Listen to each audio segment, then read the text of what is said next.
Mayo Experience. That Mayo Experience. That Mayo Experience. That Mayo Experience.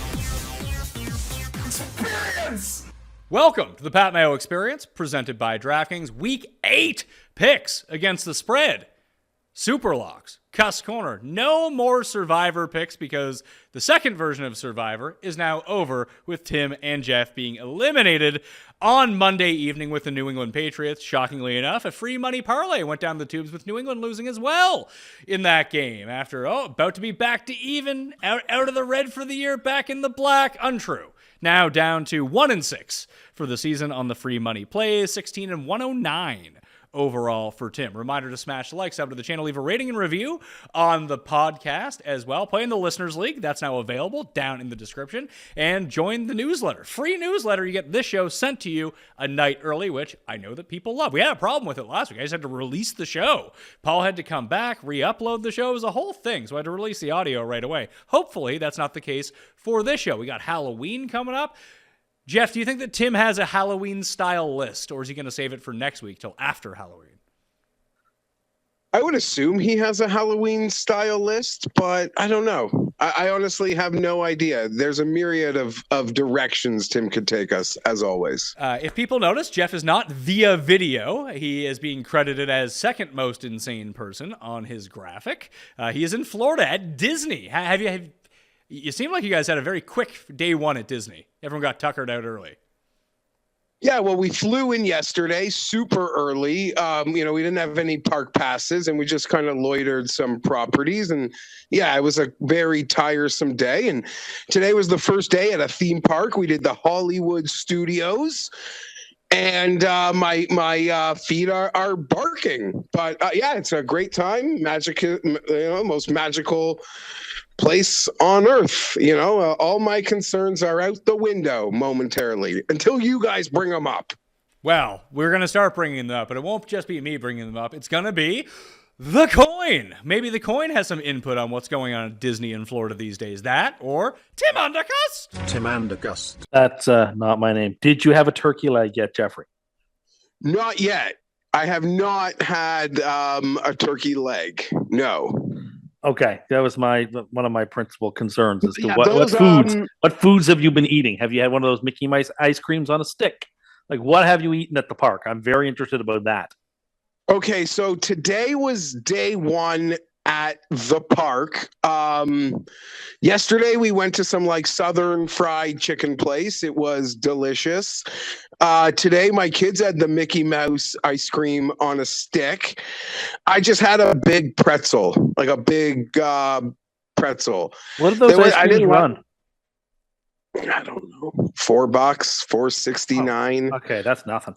I thought it was going to be like $12, $15. That's nothing. Maybe more. No, today I did Toy Story Land. I'm not a Star Wars guy, so that does nothing for me, but we were at the Star Wars place. It was a great day. The kids had a ball. Went to a couple shows, a Frozen show, a Disney Junior show, the Lights show. It was popping. Someone could have dropped some Molly. These things are straight fire. The production value is that good for these things? No, I just mean the lights and the production value is top notch. The organization of this place it is to marvel at, I will say. Everything's incredibly overwhelming. And I also want to say last week I gave, send me a shout out or a thought. I got so much feedback, Pat. I didn't know what to do with it. To follow that, this orbit that you have created, there are people that plan Disney trips. There's Jacob. Jacob works here, and he literally, I was in line this morning, and he was behind me. It was almost the craziest coincidence. But yeah, we got fans who work here, Pat. We got fans who plan trips here. It is a never-ending, I think, resource, this Mayo media audience you've created. That's great news. I need to, I don't know, have you seen any of the big weirdos there yet? Okay, yeah, there's always big weirdos. It's Disney. we got in the comments I got from last week. Me and you took a little heat for, Oh no. For a lot of Disney adults were defending themselves. Oh really? I'm sure that went over well. Hi, I'm not a weird fucking creep. Oh, I guess I gotta believe you then. Not based on your actions, based on what you say. And I could totally see how you could have a lovely time here with your significant other at being older. But yeah, I don't know. It wouldn't be the vacation I would pick at this point in my life. But Listen, yeah, there was a lot of defending of how you're not fully a Disney adult, which I can kind of buy. There's a level of coming here as an adult without a kid and then fully buying into the full Disney adult. Yeah.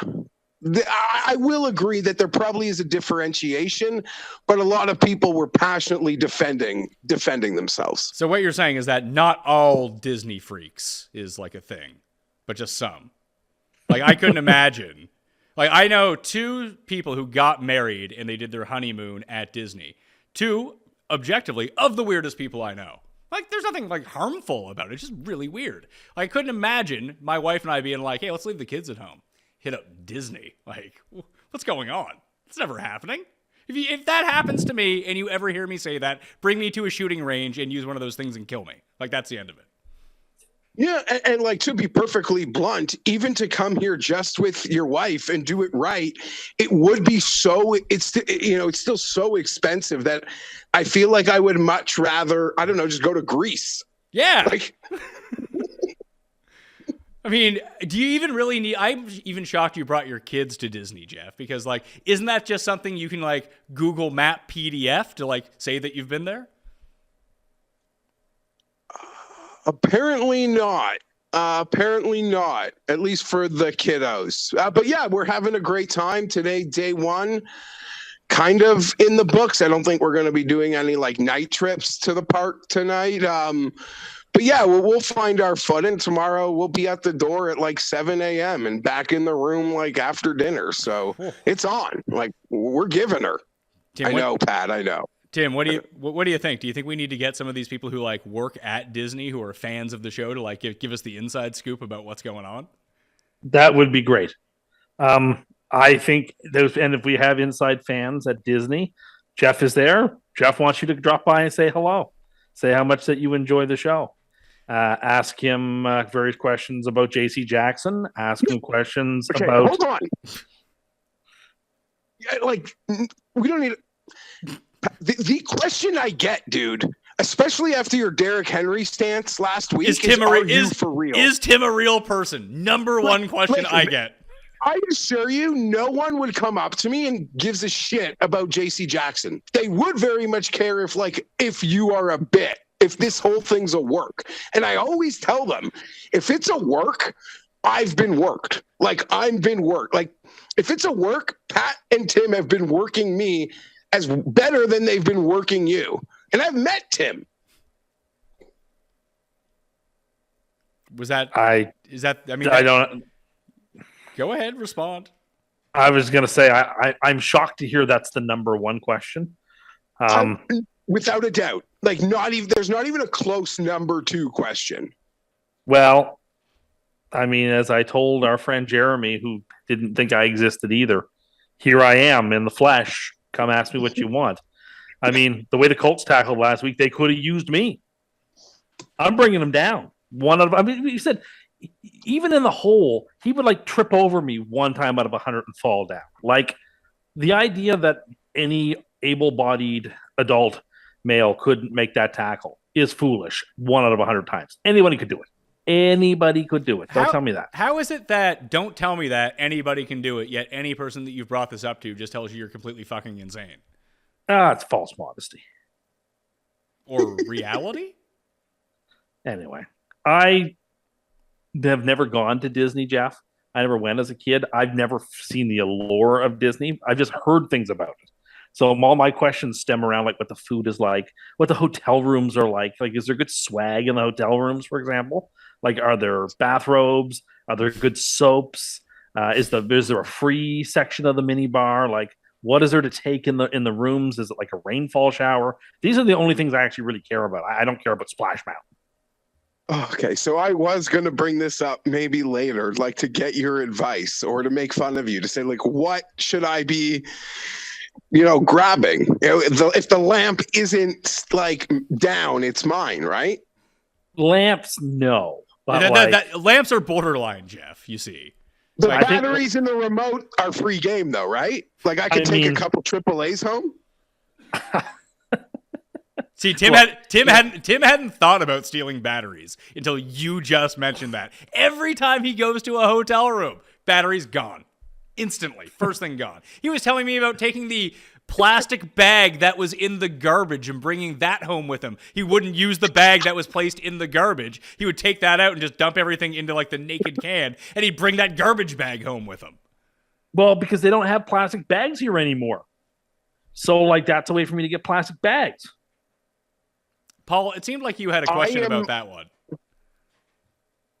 You're an absolute menace to society if you are taking batteries out of remotes and then people have to show up. They want to turn their I'm not doing that. They want to turn their TV on and relax, but they have to go down to the front desk to get batteries because of you. Yeah, I'm not doing that. That's just that's a horrible thing to do. Yeah, I kind of agree with you that I wouldn't want someone else to do that. Have you done it? That's not. Well, he hasn't done it because he hasn't thought of it, Paul. So they should come in and find no bathrobe. But like everything in the bathroom, in terms of like the toiletries, all that's yours.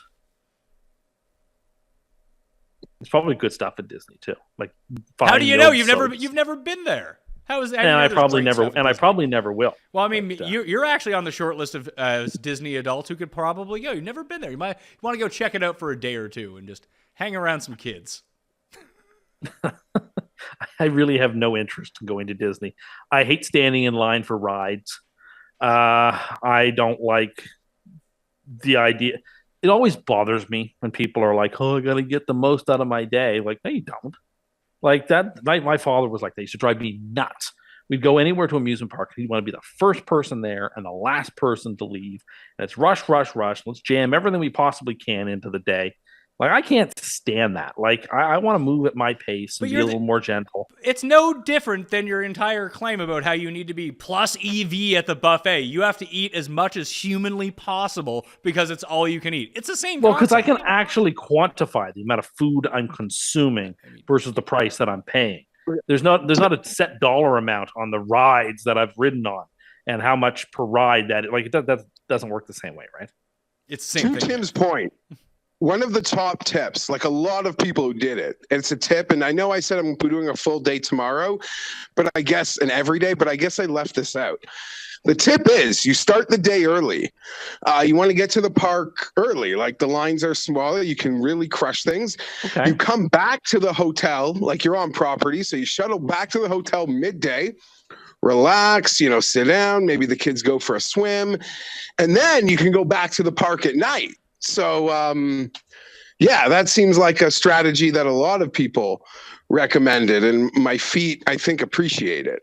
I think that's just a pretty decent vacation tip no matter where you go. Try to get out early when the sun is out, see what you need to see if you're doing sightseeing, regardless of where you're at. Go take that, siesta, and then hit up whatever you want to do in the nighttime. It's a great travel tip. I guess that's true. I will send you pictures of the soaps, Tim. Maybe I'll ship you some out.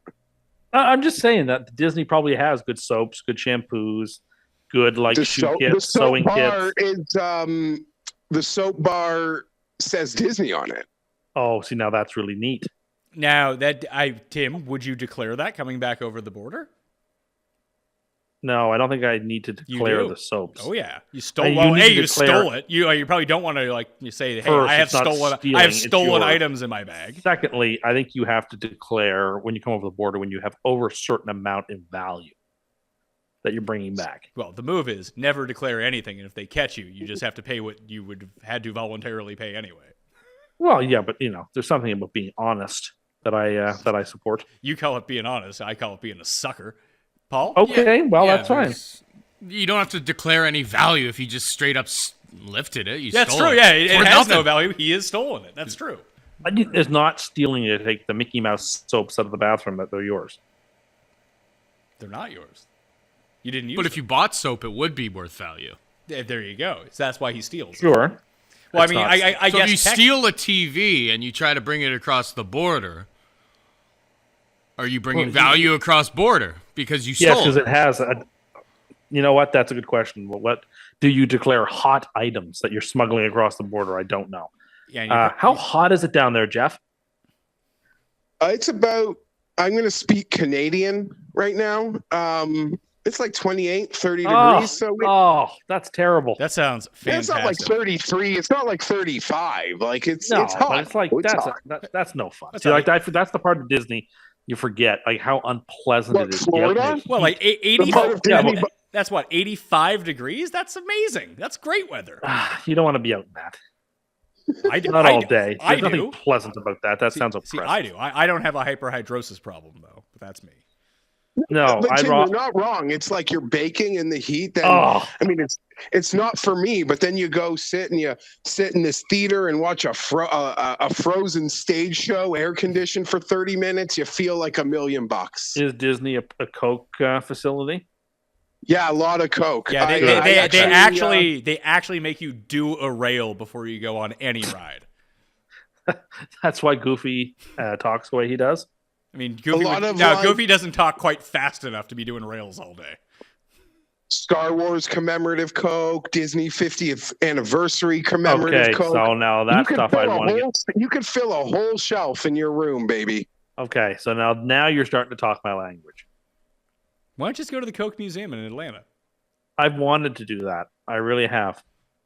Nothing's stopping you. You can do that. You know. All right. To recap last week, let's see. Don't.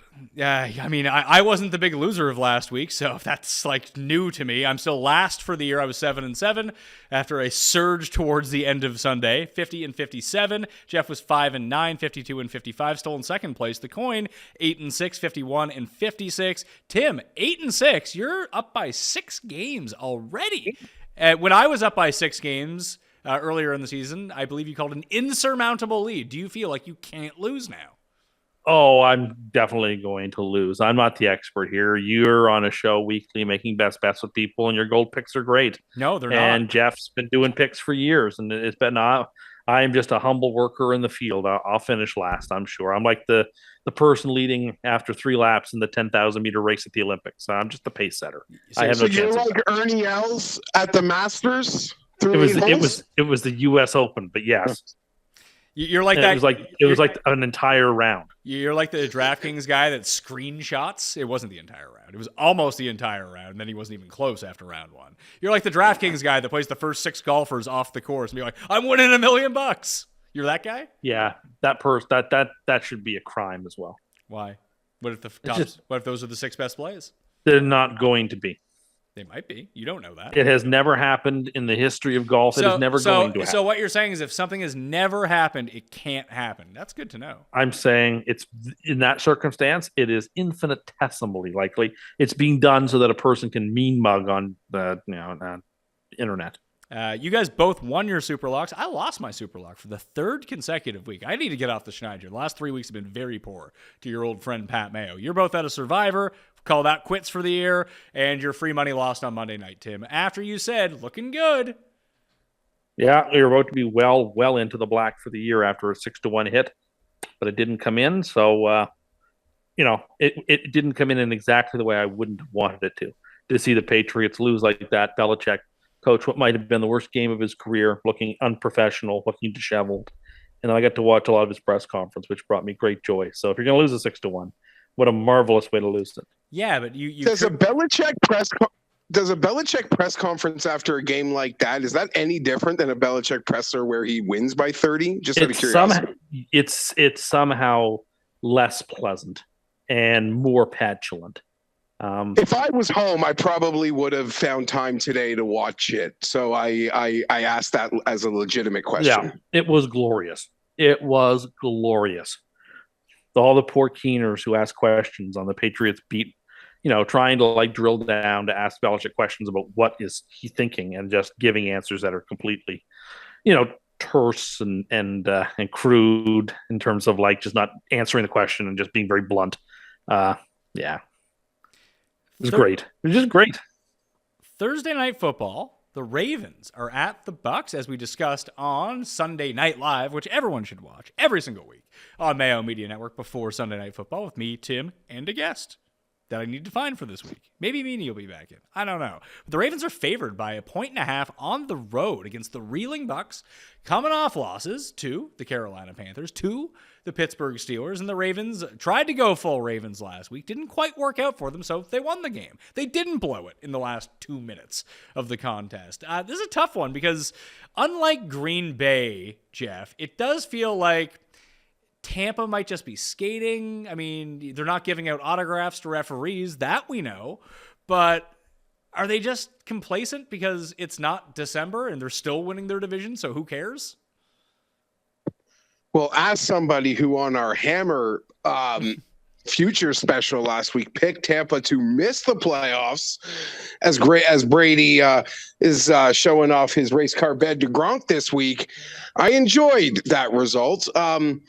Tough game to pick. Harbaugh, Lamar, kind of want to say I trust them more, but Baltimore could have so easily lost that game to Cleveland last week as well. The whole world is ganging up on Brady right now. I mean, I have played my part in that based on the content we put out last week and based on some of the things I probably want to say this week. So it does kind of feel like that perfect Brady spot to get off the mat. And the fact that they flipped from favorites to underdogs is quite indicative of the perception of Tampa versus the perception in the market versus Baltimore. That all being said, I'm picking the Ravens here on the short number. Ravens on the short number, -1.5. The coin is Ravens as well. Tim, where are you going? I'm going with the Ravens. I don't think Tampa's defense can stop the running game that Baltimore's going to produce. Lamar should run wild on them. I'm kind of done with Tampa. Like, I think they're done. Dead on arrival. I've given up on them. What I see is something terminal there. I don't see a quarterback who can pull it back together. I don't see an offense that's struggling because of injury. I see a team that seems very poorly coached, that seems disorganized, disheveled, and is just sort of like halting to the finish. Like, maybe they do win the division. Maybe they win the division at 9-8, 8-9. But like, I'm finished with them. Like, they're not a genuine contender in any way, shape, or form. Baltimore should beat them. This line's actually very fair. I was not surprised to see Baltimore favored in this game. I kind of think that Baltimore will be favored by more come kickoff. I like Baltimore here. Guess I'm going to be on an island. It's not that I love Tampa Bay, but any sort of circumstance now where you can give me Brady as a dog at home. I see the genuine concerns that you have about how bad this defense has looked, especially on the ground the past few weeks, and the Ravens should be able to exploit that. But let's not sit here and pretend like Baltimore has a good defense at all, because they don't. That if there's going to be a weaker opponent, like at least Pittsburgh's defense still okay. Carolina's defense got healthy. They were okay. This is just a legit bad defense that can't stop anyone. And they've played 5 of their 7 games, have come down to the final possession of the game. They've lost 3 of them, only won 2 of them, and those are against far inferior teams, at least in my mind, than Tampa. This just comes down to the final drive of the game either way. Give me the team getting the points. That's about as logical as I can get with this. But, Pat, have you considered this fact coming into this game? When betting on Tampa, you are essentially betting on a CFL team. And what I mean by that, as people roll their eyes, they run on first down for 1 yard every single time. So they're essentially second and 9.5. Okay, that's, let's say, in CFL they play 3 downs. So it's the same thing. It's the same. It's the same thing. I get where you're coming from with that, but that is no different than what the Bengals did until 2 weeks ago. It was the same offense. Let's run with Joe Mixon for 1 yard every single time on first down, and then we'll figure it out. And then they were like, oh, you know what? We have like these guys that are pretty good.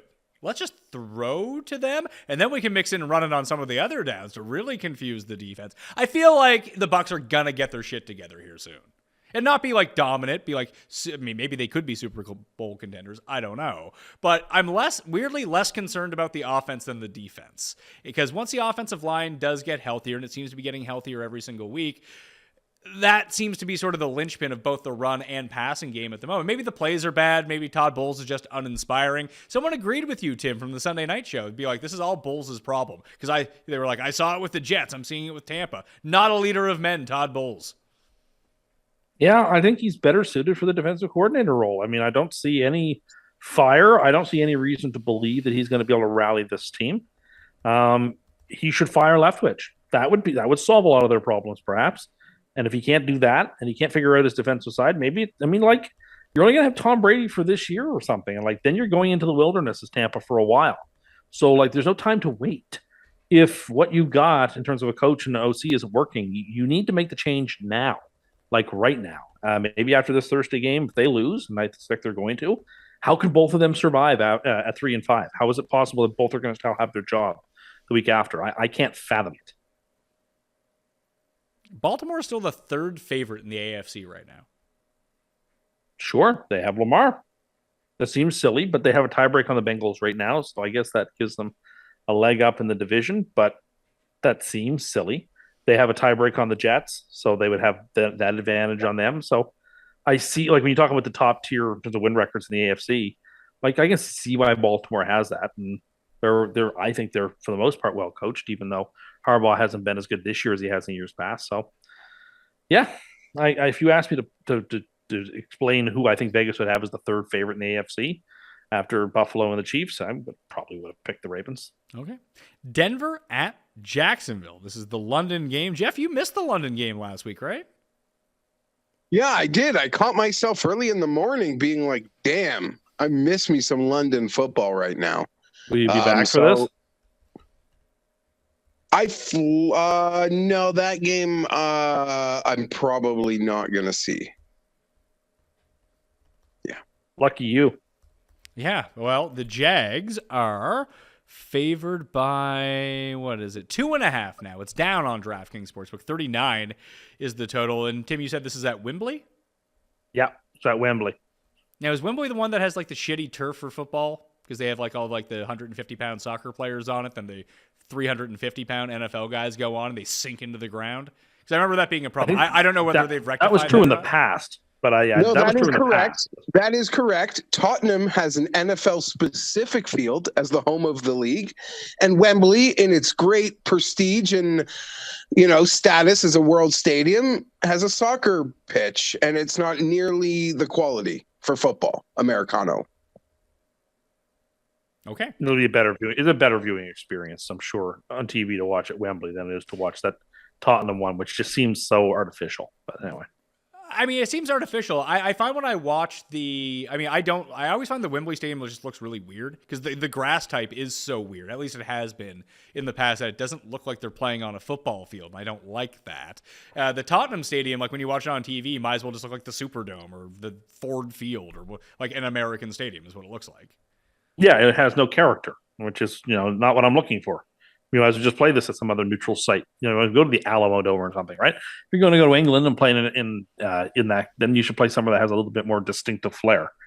I don't know how much of this game I watch because, you'll watch it all unless you're watching Meet the Press, which I probably will be. I have church. I have my Sunday shows. I have things I do on Sundays. Midterms are in 2 weeks, so it's a big that's MTP. Right. Yeah, it's a very big MTP. You're right about that. So I don't know how much of this god-awful game I'll watch. I don't think it matters who Denver plays a quarterback. I mean, they're both bad. The Jags better win this game. They keep getting favored every week, and they keep looking terrible, and their coach continues to make puzzling decisions, and yet the numbers say Jacksonville's good, even though I haven't really seen it in a month, but I keep being told Jacksonville. I feel like Brutus like Mark Anthony keeping repeating how Brutus was an honorable man, even though everything about him is dishonorable. I'm told the Jaguars are good. I mean, I watch them every week and they don't look good week in, week out, but I keep being told they're very good. So let's take them here at -2.5. But the graphs, I don't have high hopes. Did you just quote J-Lo's ex-husband? Yes. No, Tim's not wrong. A lot of the, the EPA charts and all that sort of thing, Jacksonville, by certain statistics, they are by far the best 2-win team in the league. Not even close. No, listen, I completely agree with you that it seems like they're sort of like the fool's gold advanced stat. We see this in every sport. There's always one or two teams, like the Giants are the perfect example this year of how we have chosen to look at stats, like expected EPA, expected play, whatever the hell it is, going forward in football. And like when you look at the advanced metrics in baseball or basketball, there's always going to be outliers on either side of it. Like remember, Tim, for years, it was Matt Cain with batting average of balls in play, where it would be like in the sub 200s every year. And it would just be like, well, it's going to regress down because it's unsustainable where it's at. No one does this. And he just did it year after year after year. The reason that we use these numbers, because predominantly they're correct and they can be very helpful in predicting the future and telling us what's really going on. That doesn't mean they're infallible. That doesn't mean that they're going to be wrong about things. And it seems like the Jags and Giants are sort of on the polar end of that right now. I mean, the Giants just continue. You know what the Giants are this year? They're last year's Raiders. They just win every close game. Well, but the Giants are like fourth last in DVOA, for example. Mm-hmm. The Raiders were never that bad last year, I don't think. Okay, you know what? Maybe Minnesota is the Raiders of last year. That's a more reasonable one. Yeah, sure. The Raiders never had this kind of record last year. No, they Not like, quite either. no. I mean, what were the Raiders made the playoffs last year? But they got really hot down the stretch. Like they crushed December. Like they were behind the 8 ball all year. They never had this sort of situation the Giants have. But I could see the comparison from a sort of like a gameplay situation. Well, they've actually improved the past few weeks since Wendell has come back and Darius Slayton got inserted in. I think we talked about this earlier on Sunday's show, is that they have like 5 plays now, which is pretty impressive. Like it's not just Daniel Jones play action turning into a run or give it to Saquon. They have like these little like dump offs over the middle for like 3 yards to Wendell. They have the play that they run twice a game where they streak Slayton down the sidelines, throw it to him in the end zone. It's like 50-50 whether he's going to score a touchdown or not. And they throw to like their giant white tight end. It was Bellinger. He got hurt with the eye injury. Now it's going to be Tanner Hudson. So they got plays now. It's not just Barkley all the time. And Denver has no plays. No. And I will say, even the people close to that situation that through the first 5-6 weeks were adamant that this ownership group would probably just allow this thing to play itself out. There's some word that Hackett could be having to pay for his own flight home on Sunday morning. That would be the short, like that. Lane Kiffin lasted a year, didn't he, with the Raiders?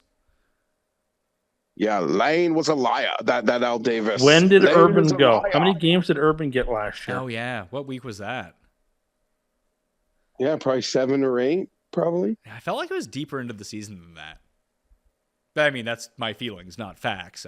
It could have been like could have been week 7. I feel like it was like week 11 or week 12 though. There's 18 weeks in the season. Don't forget. That's true. Bobby Petrino didn't last a full year either. With the Falcons. A lot more. I'm trying to think. What about your boy Cam? Did he last a whole year? Oh yeah, no. Cam got the full season. Yeah, because they went 1-15, and he was part of the full go. Yeah. They went the full way. I'm trying to think any other early like. Yeah, I mean like Schottenheimer got the full year with Washington before he got fired. I think Art Shell got the full year with Oakland. Yeah, I'm trying to think. Yeah, this could be like the earliest, but justifiable. He's terrible at his job. Do we Look, know? when we watched that game on Sunday, that game was there. If he had any competency, that game was there to be taken. The Jets were not trying to win that game. Well, that's what happens when you have the Iron Man Cal Ripken as your quarterback. You're not really going to produce much on offense. So do we know if it's him or Mr. Unlimited? We don't know. I would be shocked if it's Mr. Unlimited because why not give him this week off? You have a bye coming off this, and then have him come back after that. Is that for sure they have a bye coming off this? I think they do, yes. Do you know that, or are you just saying that? I'm both saying it, but I know there's 6 teams on bye next week. Ooh, that's a lot. I'm pretty confident that they're on bye. They are on bye. Oh, there's a lot. Yeah, 6. San Francisco, Pittsburgh, Giants, Broncos, Cowboys. That's what we pay for. Browns. We pay for it this week by only putting 2 teams on bye. Yeah, seems strange, right? Yeah, I don't understand why there's 2 on bye instead of 4, but I'm guessing the way the scheduling all works out, who knows? These are just 2 teams that I continue to have betting faith in that never come through for me. And the Jags defense essentially after the first 3 weeks when it was declared like, oh, the Jags might have a really good defense, it's been really bad. So the best unit in this game has to be like Denver's defense is still actually good. And it's by far the best unit in this game. Is that enough, Geoff, to win the game for them? If you've watched Trevor Lawrence through his year and a half in the NFL, and you've watched the 6 weeks of Broncos defense this year, 7 weeks, yeah, it does make a lot of sense that they could completely just overwhelm him and cause a lot of like Chris Paul bounce passes. Yeah, Brady was doing that last week. He was taking, I mean, the king of the bounce pass is still Matt Castle. I mean, Brady got probably pretty familiar with Matt Castle over the course of his career. Maybe that's what he's learning now. He's like, I need to be like more like Matt Castle. Throw these bouncers in there. That way they won't get picked off. But, I mean, Lawrence is really weird. And the Jags offense is really weird. It was a lot like when we were watching Tampa, Tim, on the weekend, where every time we looked at them, they were moving the ball, and then just all of a sudden they don't have any points. Like, I don't know what happens. Yeah. Which is in many ways even more concerning. I agree. But like something is like terribly, terribly wrong that we're not seeing, but it's there and it's ripping things apart. I think Jacksonville's problem is that they're talent poor, and that despite a couple of early good games from Lawrence, he's regressed so far this season. I haven't seen a whole lot from him to be super impressed about. I mean, I guess we can keep using Urban Meyer as an excuse for the rest of his career, but like, I don't know. I was told this was going to be the greatest QB in the history of mankind since, I don't know, John Elway coming out of the draft. And I don't see it now. And we're to the point now where if he was that good, if he was at that level, we'd have seen it. In fairness, they said he was the best quarterback since Andrew Luck. So. Okay, but even if he were that good, we think we'd see that. It doesn't mean he's going to be a bust. But he's clearly not going to be at that level. No, he doesn't seem like he's going to achieve to that level. But like, even when you look at his numbers, like they're not bad. Which is the weird part about it. Like, I don't, I think that's the problem. Like, when you look at DVOA right now, because DVOA is just looking at the numbers, like the raw numbers that are out there. And when you look at the raw numbers, Jacksonville seems like they're pretty good. You're like, oh, yeah, that makes perfect sense. Yeah, they're probably 5-2. It's like, oh, they're 2-5? How did that happen? Like, I can't put my finger on. I'm going to take Denver. I'm going to take Jacksonville. I don't know. Like, how does Denver going out of country? At least, I mean, it's Peterson's first game, so you can't really make any connection to Jacksonville having significant England familiarity, right? Like, that's kind of out of the window when the coach has never done it with the team before. If the players are still there, I would say that's more translatable than just a coach coming in and out. And do we know that he wasn't involved in a London game as the head coach of Philadelphia? No, I'm sure he was, but give me Jacksonville. Denver will score 9. Jacksonville gets 12. 12. Yeah, that's the thing. If I think the game is going to come in under, which I do, I'm more inclined to be favored towards the points in that circumstance because then the coin is taking Jacksonville, but I do think it comes down to sort of a coin flip situation. In those, I'd rather take the points in that situation. Miami and Detroit's kind of a fun game. Can Detroit get off the schneid and no longer have the number 1 overall pick, I guess is the question. They're 3-point dogs at home, a spot where I usually love them. I loved them last week too. And it sucked, Geoff, because after watching that game, I had Detroit. Me, Rob, and Cam all had Detroit on our best bets, just littered across the board. And like they were covering that game till like 5 minutes left, and they got absolutely blown out when it all was said and done. Yeah, what a crazy non-cover. I know a lot of people, Pat, whose boobies had condos in Florida who got a pennant in 87 and heard of Dan Marino that will be driving 401 West to Ford Field this weekend. I liked going to Ford Field because, I mean, unsurprisingly, I didn't drive to Windsor. I flew to Windsor from Toronto. To go stay out. I was like, I don't want to drive the 2 hours. I'll take a 20-minute flight. Sounds way better. Then we get to 4 hours, but it's a drive. I mean, it's whatever it was. I was like, I'm not doing that. I'd rather fly. So we ended up flying. It was easy. I lived downtown at the time. I could go to the downtown airport, the little plane. I'm like, bloop, you're right there. You stay on the Canadian side, go to the casino, and we got like trapped underneath the river. for like 20 minutes. It was so fucking hot. But once I got to the Detroit side, I'd never been to Detroit before. And we were there on New Year's Day for a Week 17 Well, game. we were there once before in the airport. Yeah, we went to the Detroit 500 because you could smoke cigs in the airport there, which actually made no sense because most of the places where you can smoke cigarettes inside of airports, like the Atlanta airport, where it had like that, like that old closed off, like it's a closed off space that has its own ventilation. Now, the ventilation was really bad at the one in Atlanta, and there was just a guy, a security guard, who stood next to the automatic door and just kept it open so all the smoke filtered out into the airport. At the Detroit airport, there were like restaurants and bars you can smoke in. There was no like extra ventilation. You were just basically in the middle of the airport. So why would you just be able to smoke anywhere? Either way, that's what happened in the airport. And that's when we were flying into Bonnaroo and we saw a plane crash going into Tennessee because we were worried because we heard there was like a tornado or something like that. It's like, well, 2 planes can't crash going in, so we're like safe here. Isn't that what happened? That's basically letter for letter how it went down.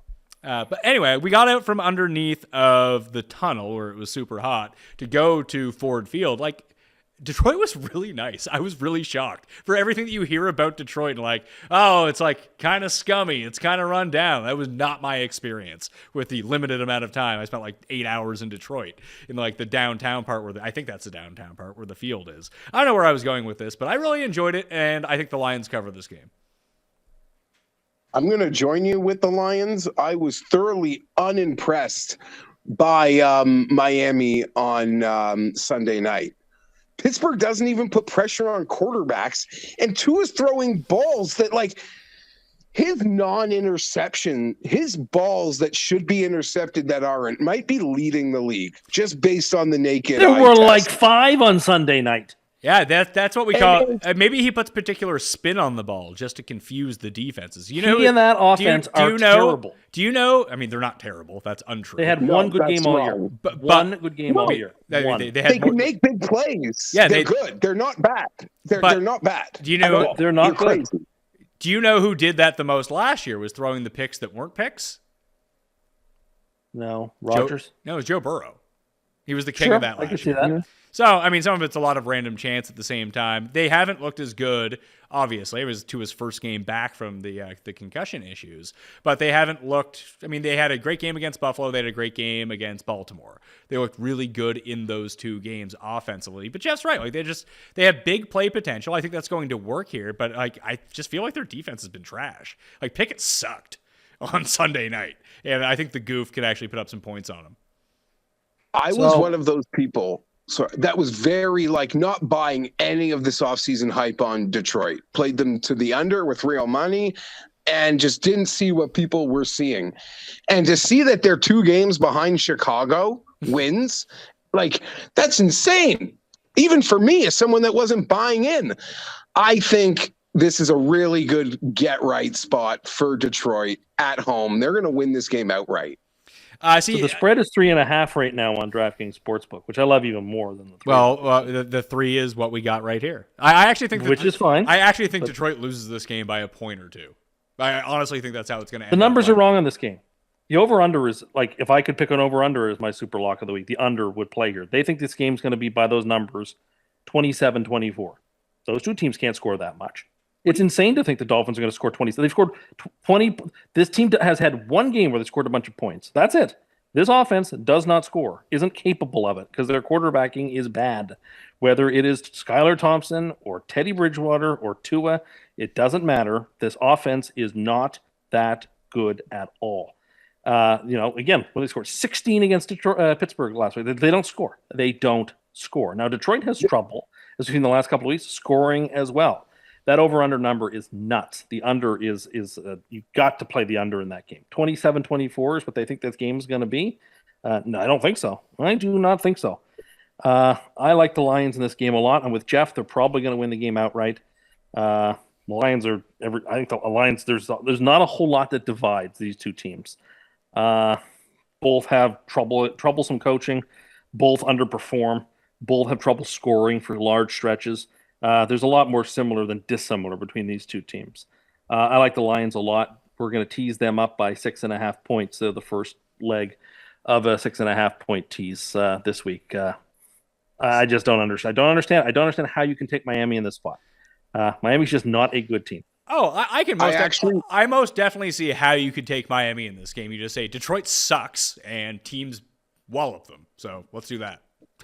Yeah, but like Miami's pretty bad too. So I mean, I totally agree with Pat. If this turned into if this became Miami like 28-10, and Waddle and Hill and they're just doing what they do and they're at their best, that wouldn't shock me. No, that wouldn't shock me one bit. But it just feels like a nice spot for Detroit. And this might really shock people, or they might not believe me. Despite me not thinking he was like uber talented, I actually do like Tua. And how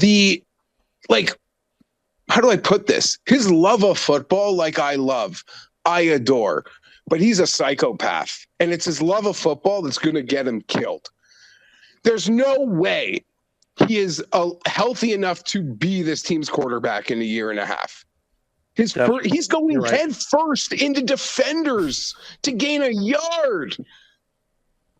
There's no way he lives to see the end of a successful situation. Football terms live, not life live. Yeah, it's terrifying to watch him run. And when he got hit once there in the third quarter, oh my God, he just got crunched.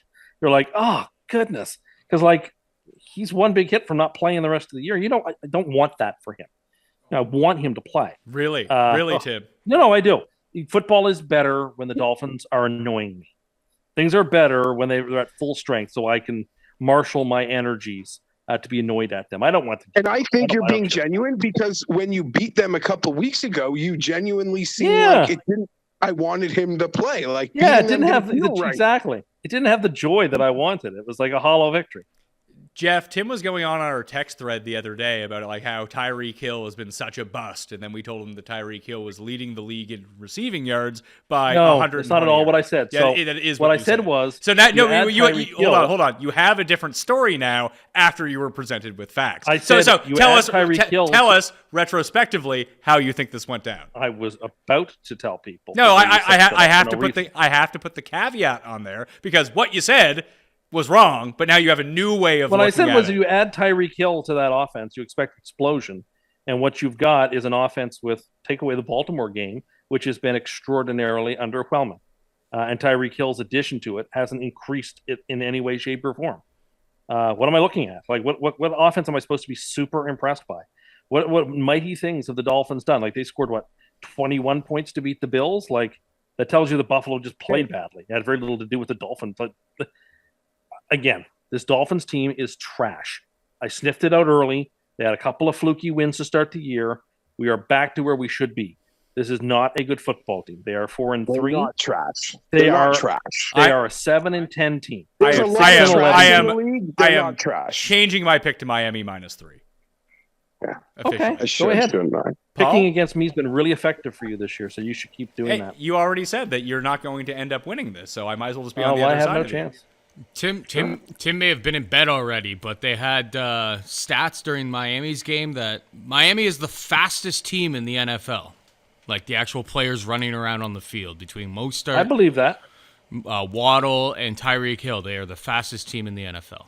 You think they'd break the 24-point barrier a little more often than like the one time that they bothered to do it on the offense? Like, I don't know how you could. I mean, granted, to your point, it's not like Hill has come there and added a ton of points to their points per game, but I can't fathom what they would be without him. I mean, the guy leads the league in receiving. He's playing fantastic. He has done what he was brought there to do. Other things are not happening. They can't run the ball. Other things aren't working. And I love the trade for Kansas City and questioned it for Miami, but clearly it looks like a trade where both teams got exactly what they wanted. I'm not smart enough to tell you why Miami's not scoring more points, though. They're playing to the score a lot of the time. Their defense has just really let them down in a lot of spots, to tell you the truth. It's their defense has been much worse than their offense when Tua's been in the game. Turnovers stopped? Yeah, like they're not getting that random turnover per game anymore at the critical time. And then, that's going to be tough. The Jets are doing that now. That's how the Jets move. Great. I mean, we're seeing the Patriots and the Dolphins begin to ebb away in the AFC East, and the Jets supplanting them as the second best team. I'm delighted about it. You said last And I'm week happy for you. You said last week before the Patriots lost to the Bears that the Patriots still had a very good shot at winning the division over the Bills. You said that on this show last week. I was optimistic, but I mean the performance last night. That's one of those losses you don't come back from. You don't recover from that. That's real bad news, that loss. I am on the other side of you, and the coin in all three of these games so far now. Pittsburgh and Philly, Battle of Pennsylvania. A lot of intrastate games this week. You got Pittsburgh and Philly. Let's see here. What else do we have? We have San Francisco and the LA Rams, Cincinnati and Cleveland. So there's some fun ones out here. Philadelphia is favored by 10.5. At home against Pittsburgh, 43 is the over-under. Pittsburgh's bad, but they're not like incredibly terrible. 10.5 points, a lot of points. I'm going to take Pittsburgh here and just pray the points come through. I'm going to agree with you for the first time today, Pat. I'm just taking the points. They won outright versus Tampa, taking back the 10. They covered versus Miami with the 7.5. Now, we sit here a couple weeks later. That Tampa spread feels crazy. Miami feels like a shadow of what they were a month ago, but just too many points. I'll credit Pizzola for kind of being the first. Well, I'm sure there were others, but like a friend that I speak to semi-regularly, like telling me, no, like Kenny Pickett, I like what I'm seeing. Yeah, I think he's the real deal. He's going to be a good player in this league. He is going to be their quarterback in 5 years from now. Like I don't know how I could be convinced otherwise. He's passing my eye test big time. I don't know, man. The only guys I had mentioned this. I did a show with Ross Tucker on Odds Checker earlier. I mentioned to him that, or maybe it was with Jake earlier on the ranking show. Doing a lot of shows, get very confused. But the only players who can like seemingly catch the ball on the Pittsburgh offense are the guys making highlight reel catches because he's like wildly inaccurate. The guy who's always open, Deontay Johnson, has like a 50% catch rate right now. I don't know what you guys are seeing. The receivers are making him look really good that they might need to exhume Brandon Lloyd and get him on this team. I think he's got. You could be right. I could just be going by like this moxie scale in my head, but I see it. I see it. I see the same thing, Geoff. I'm with you, lock, stock, and barrel. I see the same thing you see.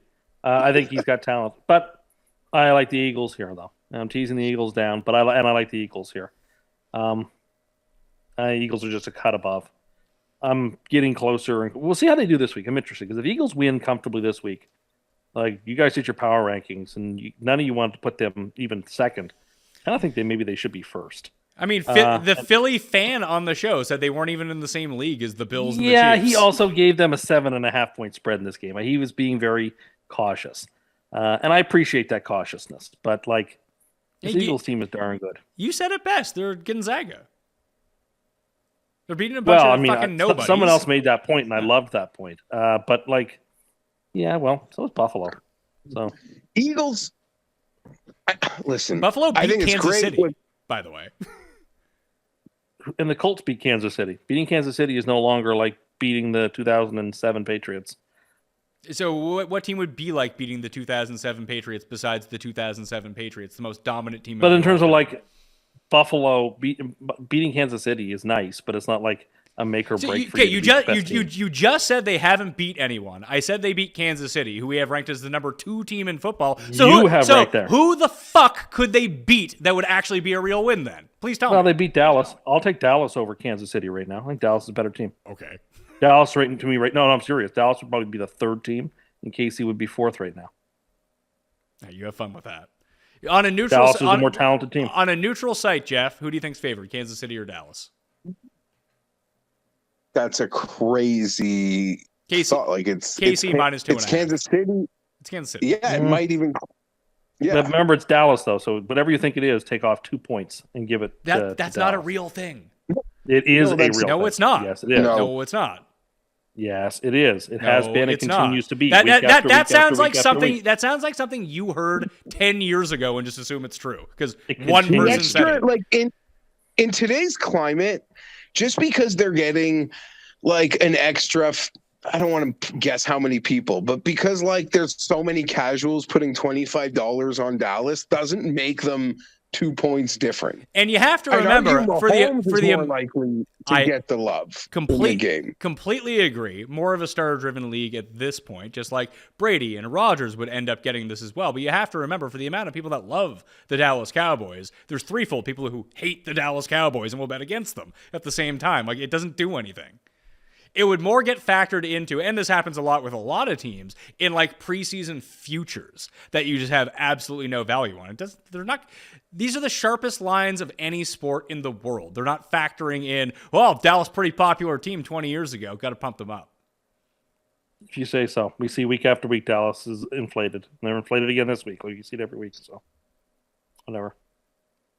Can you give me some You can keep saying it, but it's not true. You said this. I mean, what you're saying is absolutely not Why true. did you all take Detroit last week in part? Because Dallas's line was wrong. The line could not have been right there. Why did you take Detroit? Because that line shouldn't have been 7 or 7.5. Should have been about 5.5.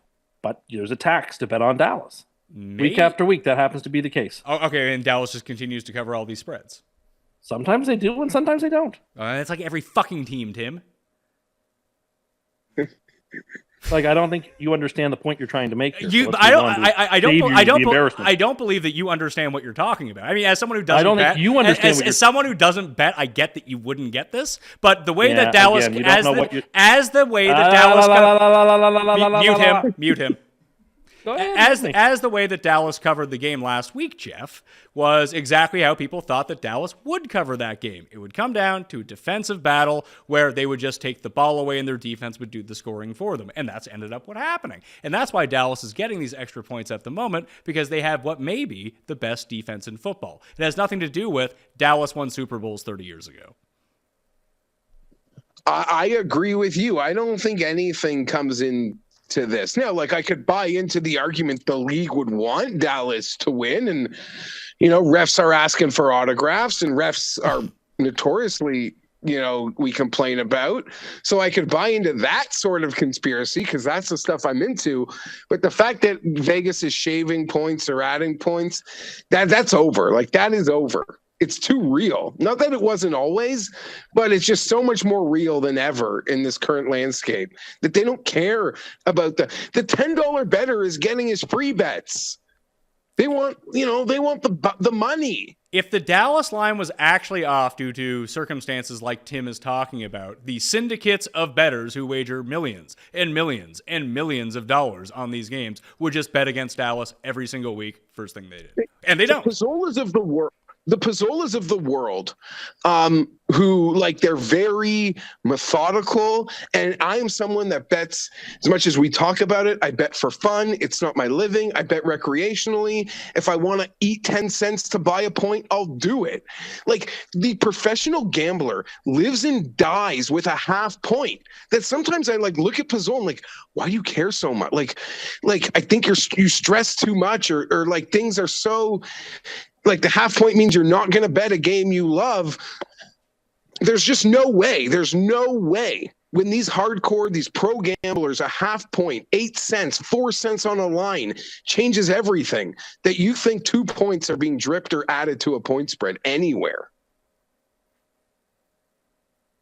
Is he still on mute? You can unmute him now so we can have his rebuttal. I never muted him. Oh, he muted himself on that one. Oh. He's got no comeback anymore. Good for that. Not interested in discussing any further. Now, once you throw the ad hominems out, I'll just shut down. You're just wrong. We just explained to you why you're wrong. Even though you went from, honest listeners know you go from, that doesn't happen to, it's happening now for other reasons. But again, you throw around, let's just move on. That was not a productive conversation. I explained to you why the spread was what it was last week. You attempted to, and then you stumbled around to get to my point, and then you had to discredit yourself halfway through to discredit me. I didn't particularly care for that line of argument. I mean, I don't care for your line of argument because it's not true. You're just making stuff up. Yeah, you're right. You're right. You're sure. I mean, people are going to come down on my side. You're the guy that has to say, you can tackle Derrick Henry when no one agrees with you. You say, well, you guys are just lying. Actually no, but this is your point. You should go to a class on logic because you have a lot to learn. I don't throwing things in that are completely specious to the argument you are trying to make. I'm saying is that you're wrong about X. Now I can't even have a rebuttal. What I'm saying is that you're a liar and you're lying. Is about as simple as that. You're making stuff up, and then you're saying it as fact with no basis whatsoever. This is just terrible. This is just terrible. Geoff, who's right, me or Tim on this? It's me. In this case, I think it is Pat. It's also funny when Tim throws the logic argument out when so many of his stances are so illogical, like his ability to survive the free fall from space. That's no, but that's not about formal logic. We're talking about like actual logic, like the way that the rules of arguments work, where if you engage in certain type of argumentation, like your argument becomes invalid on its face, sort of thing. Well, people will agree with me because what I'm saying is true. People are not going to agree with you. And all I've done here is explain why it can't be the case, why a line was set a certain way, and just it goes against, I guess, your feelings because you brought no facts to the actual argument. Sure. Okay. That's how you feel that it is, because I'm guessing someone told you that once, and that was just that. Okay, sure. Okay, so you agree with me. Paul, yes. I just don't want to pursue it any further. No, you can just say you agree with me. Just say that you were wrong. That's all you need to do. I don't think I am wrong. You are wrong. Paul, you didn't say that I was wrong. You are wrong. You said I was lying, and that's a different Well, it's both. thing. You know you're wrong. Refuse to admit it, and this is what you're still saying. So now you're both wrong or you're lying. It's one of the two. See, but no, anyway. Paul, people will again show that you... Anyway. Let's see. We have 11 games to get through, boys. Well, which side are you going to fall on? Me? Yeah. My side or Tim's side? Tim, it's tough to back Tim because Tim said that he could tackle Derrick Henry. So it's like... But that doesn't have anything to do with the argument a person's presenting. I mean, certain games, I think the Dallas Cowboys have gotten more points. There was like an infamous like Bills versus Cowboys, and everyone's like, why wouldn't I bet the Bills like +3 on Thanksgiving? Maybe it was... No, that was Thanksgiving. That was Carolina. That was Perfect Carolina. Example. Okay. Perfect example of a tax. But it wasn't though, Geoff. Like, I mean, me and you both loved that game. We loved Carolina in that game, and that was the year that Carolina went to the Super Bowl. But it was a bad line as it turned out. But that's where the line ended up settling at when all the money was in it. It didn't move the entire week. Yeah, you're not wrong. Took a beating on that one. No, we won that one. And something like Thanksgiving may be different because there is a massive influx of like casual viewership, money, everything. Yeah, but that's still not going to overwhelm the people who are 20 people deep betting $10 million at 10 different places. Like, those are the people that you have to watch out for. Of course. Like, if they can get if they can set a line where a casual bettor can win on a game and a syndicate can lose, they would do it every single time because it just gives bad gamblers more money in their account to lose back. It's like why they make those promos +100 instead of -800.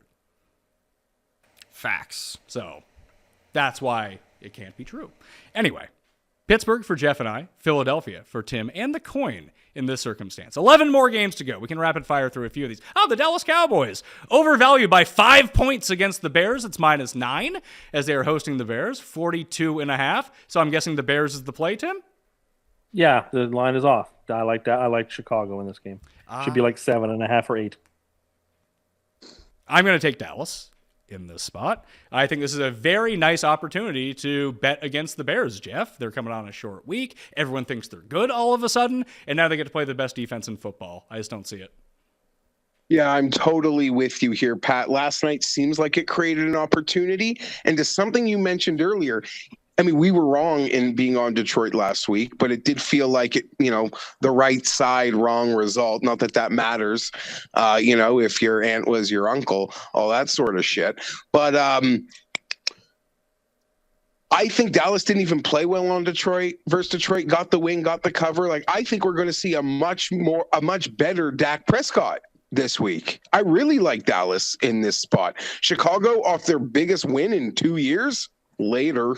The thing you have to watch out for here, I think, unless, did the Bears come out and absolutely annihilate Dallas like they annihilated the Patriots, would be like a field 60-yard run to cover the spread here at the end of the game.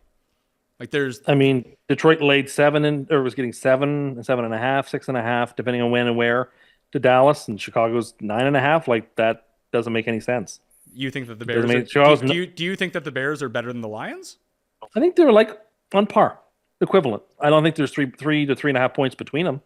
No, I don't. I think they're basically the same team. There's 2 points between them, between these spreads. Well, again, it depends on where you were betting it. You have it at 9.5. Like then it's 2.5. There's not 2.5 points between those two teams. Well, I don't think so. It's 9 right now. It's 9, and it was 7 last week, right? It was 7 last week, I do believe. Yes. Yeah. Your screen has 9.5. That's why I was going off. Oh, sorry. I was looking on the screen. I apologize for that one. So 2.5 points, not 3.5 points. It's 2.5 points. DraftKings Still, I think Sportsbook is constantly moving. They are odds. constantly moving half like points. literally. I just think that's at all times. So that's why I think there's value on Chicago. I mean, I would favor the Lions. I bet you if the Lions and Bears played this week, depending on where it was, like if it was in Chicago, it'd be like Bears -1. If it was in Detroit, it'd be like Detroit -2.5. I think they'd be even. So You think it'd be a pick'em?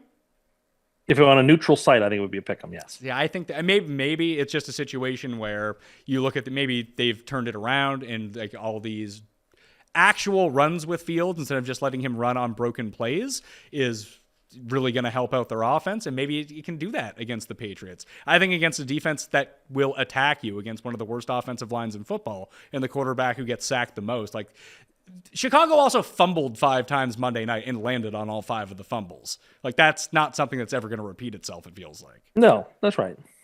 And that's essentially what happened to Detroit in that game was they held on to it. They turned the ball over once or twice. And then at the end of the game, just Geoff was trying to press too much, started giving the ball away. But they were more in that game. And I think a lot of it had to do with Dak. And I agree with Geoff that Dak should look better this week, shaking off the rust from last week. Or maybe he's just bad and we've overrated Dak Prescott.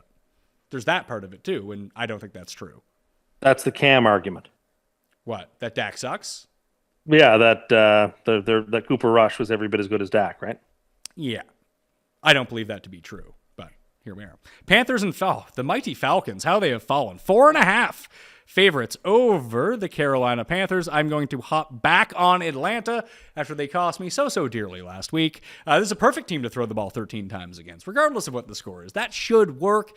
It now feels like the Panthers, like this line is, and this opened at 6, I think, when we did the show on Sunday night.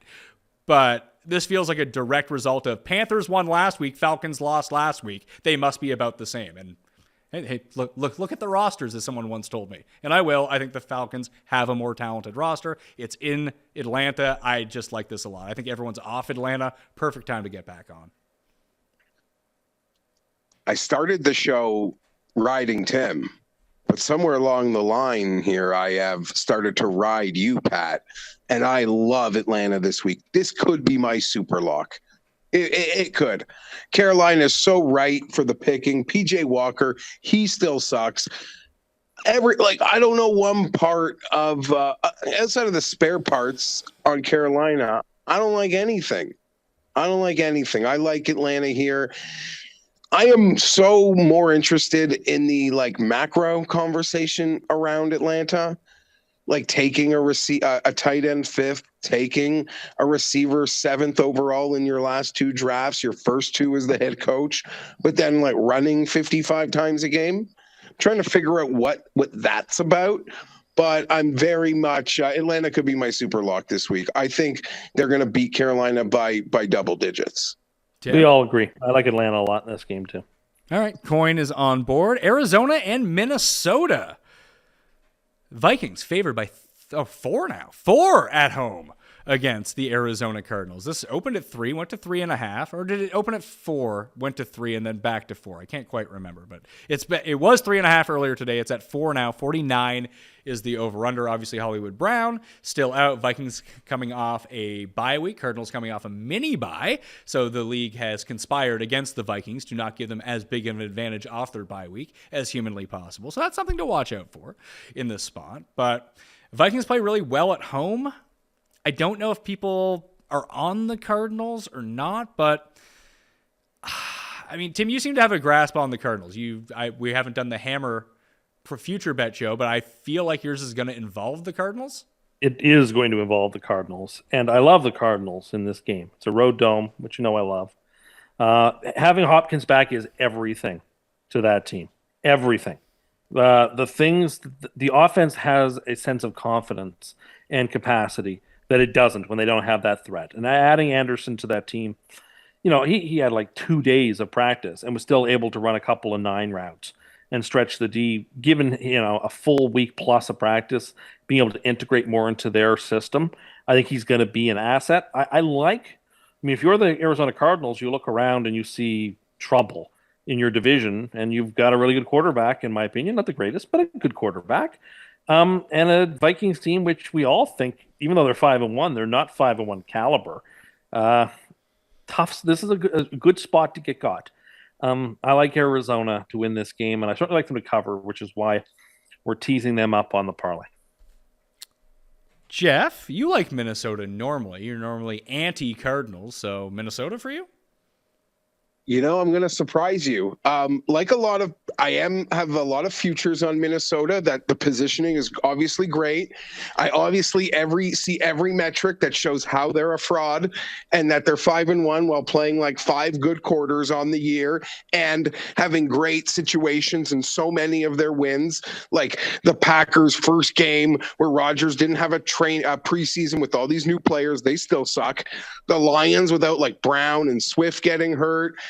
The Saints game in England where the Saints were missing everybody. Felt like Miami was running around them all day. They still beat them. I'm hoping that the new coach and the talent there, like by the time things get serious in a month and a half, 2 months, that they will be more like their record. But I think it's a great spot for Arizona, Pat. And if you deep dive Arizona, they might... If you take out the week 1 defensive performance by Arizona, they are a top 12, top 10 defense in the league. And people just think they're horrible. That's not the case. I'm with Tim. I hope Minnesota wins, but 4 points, I'm taking Arizona here. I think as someone competing with Tim, that could be a nice little sharp play he's got on tap for our Hammer Futures show on deck this week.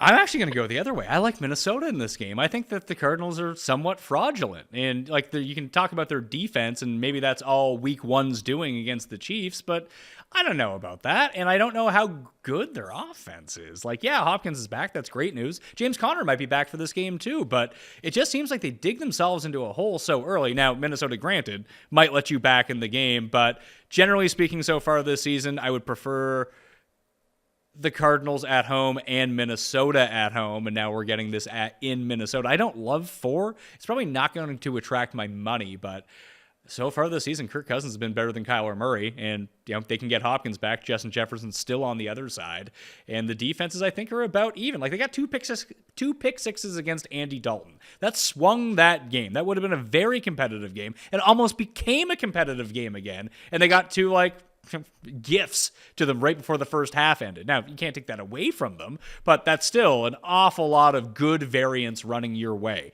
2 pick sixes in one game. I just don't think Kirk's going to offer that up at home. So Minnesota for me, Arizona for the rest of you, for the trio. Ooh, Patriots at Jets. Ooh. Breece Hall out for the year. James Robinson now on the team. Are you surprised, Tim? They're a 1.5 point dog to the Patriots, who I'm guessing are starting Mac Jones this week. Who knows? But are you surprised they didn't? I have to say, yeah. So sorry, that's not the question I thought you were going to ask. Sorry, go ahead. Are you? The question that you think I'm going to ask: are you surprised that they're not favored? But the question is, why didn't they trade for Kareem Hunt? I suspect Cleveland wanted a lot more for Kareem Hunt. Really? I mean, obviously Kareem Hunt's a better player in a vacuum. If you told me I could have James Robinson or Kareem Hunt, I would take Kareem Hunt. But I'm guessing Cleveland doesn't want to break up the 2 running back tandem they have. They traded for Watson. They want to have as many weapons as possible, I guess. I don't know. I mean, maybe they wanted too much. Maybe they wanted a third or something. I don't know what the Browns were asking for Kareem Hunt. If he gets dealt here before the deadline, I guess we'll have a sense of what it was. But the Jets bought a decent running back. I think he's fine, and we got him cheap, so it fits a hole. Are you surprised the Patriots are bigger favorites today than when we spoke on Sunday? Yes, but they were even bigger favorites than this before kickoff yesterday. So obviously they attracted some attention Monday morning because it was 2.5 at kickoff yesterday, and I was watching it, and it's filtered down to 1.5. I'm perplexed as to why they're the favorite. I don't understand it. I don't know where they're better. They have turmoil at quarterback. I can tell you where they're better. They're better at quarterback regardless of who they start, based on what we've seen this season. That might not be the case. That may not be the case in 8 weeks' time. But what we've seen from Zach Wilson so far this season has been absolutely horrendous. And they lost and they lost their best O lineman for the year too. You can't. That's a substantial. They lost their best playmaker on offense, and they lost their best offensive lineman. Like, that's tough. So that is tough. Outside of the one quarter, they asked Zach Wilson to really play, which was that fourth quarter against Pittsburgh where he was awesome. They basically haven't asked him to do anything, and he hasn't done anything. So, okay, fair enough. But it just seems like in New York, with the Jets having two more wins than the Patriots do, and the Patriots haven't looked that good, and you look at common opponents, the Jets have beaten teams the Patriots haven't. It's like this line should be probably Jets by 2, right? It's weird.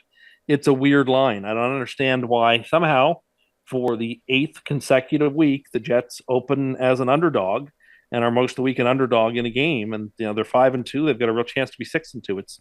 It's perplexing. I don't get it. We are the better team. I expect us to win the game.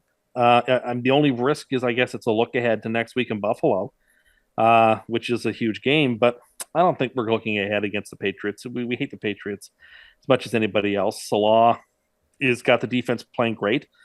If Belichick wants to throw at Sauce at the end of the game when it's on the line, I invite him to do so.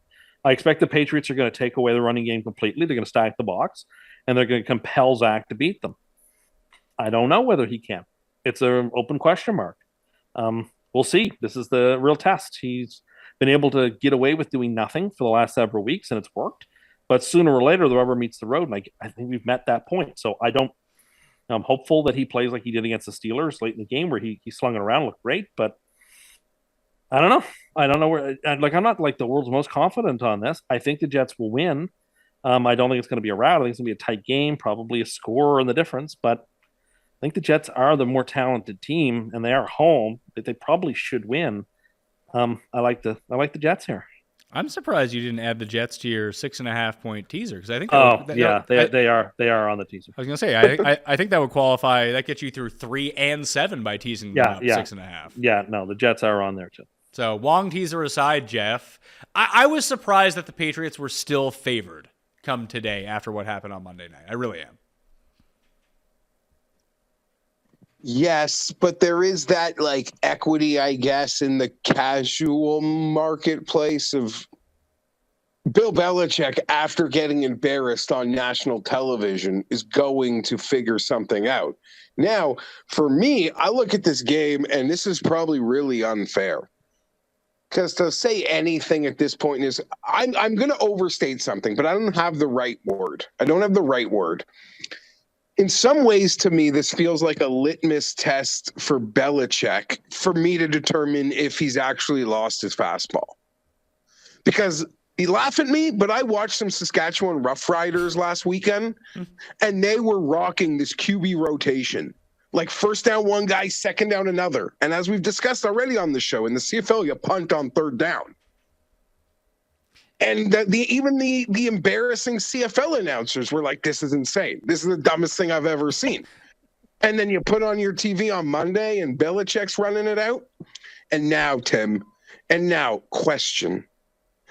Because little birdies are telling me there's a sellout on the horizon at MetLife. And we are probably looking at the biggest Jets game in how many years? The biggest Jets game the biggest home game since we beat the Patriots in 2015 and had to go to Buffalo. Last time you had a sellout at MetLife, DeBrickshaw Ferguson was on your team. Yeah, it's been like 7 years. It's been like 7 years. So this is, to have a look ahead this Sunday would not be a good look. I agree. As I said to you last week, as much as it's so much fun and I'm so happy for you, the Bills should not be in the thought process of the Jets. Like, they shouldn't. I get it. We look at the newspaper, we see a standing. But it shouldn't. It shouldn't. That would be so silly for the Jets, in my opinion. There's no place for a letdown game, but we say that a lot, and they still happen. We've watched the league, letdown games that you think, how can that happen? They happen all the time. I'm taking the Patriots. The spread reeks. Everything reeks. I'm happy for you, Tim, but I think the division just squeezes up a little tighter behind Buffalo on Sunday. Yeah, this would be a bad idea for a look-ahead spot because realistically, if you want to make the playoffs, this is the team that you need. These are the teams that you need to beat in the AFC, not the Bills. The Bills are making the playoffs. I agree. I'm going to take the Patriots as well. I don't feel great about it. And I completely agree with what you said, Geoff. Like, this is a good test of whether Belichick's got it or he don't anymore. And listen, one game isn't going to tell us the true story. But if he can come out and make Zach Wilson look like I assumed he would have made Justin Fields look, and maybe that's something to take away. If the Jets can really figure this out. So they lose Tucker Vera. They're probably going to absorb a lot of pressure. We know that the Chicago offensive line isn't all that good, but what were they able to do? They were able to design runs for Justin Fields to really throw the Patriots off their game. Will the Jets do the same thing with Zach Wilson, who has looked like you used to call Sam Darnold Sammy Scrambles? Zach Wilson can actually run. So maybe it's a designed run to throw the Patriots off their game since that worked so well last week? Whatever. Any tool to hand. I don't care what it is. Yeah, but do you think that Salah is going to be like savvy enough to try to dial something like that up? Well, I don't know that Salah does much with the offense at all. I think it's all LaFleur. Well, do you think do you think Sawyer in the past can draw this up? I hadn't thought about that, but that's a good idea, and maybe they should bring some more design in. But honestly, I think it's a game where you draft Wilson 10th overall as a receiver. You have to pay Corey Davis a lot of money. You stand back there. Elijah Moore is going to dress. He's going to play this week. You throw to your guys, and you try to beat the Patriots the way the Patriots are asking you to beat them. Try to run some screens, some of the tight end screens as well. I think it's going to be very. But the thing is, the Patriots have a lot of trouble scoring too. If you don't turn the ball over, if you don't give them really short fields, that's the thing. If the Jets don't turn the ball over again this week, as they haven't been, it's very hard to see a path for victory for the Patriots. But if the Jets do turn it over a couple of times, if there's pressure and they get sloppy, then they put themselves in a world of trouble. So it's that simple. Don't turn the ball over. You win this game. We've seen it with the Patriots so far this season, too, and it kind of manifested itself on Monday night when they were not able to stop Chicago in the onset of that game. The Patriots just want to run the ball 60 times, and if they get down by 2 scores, they can't do that anymore.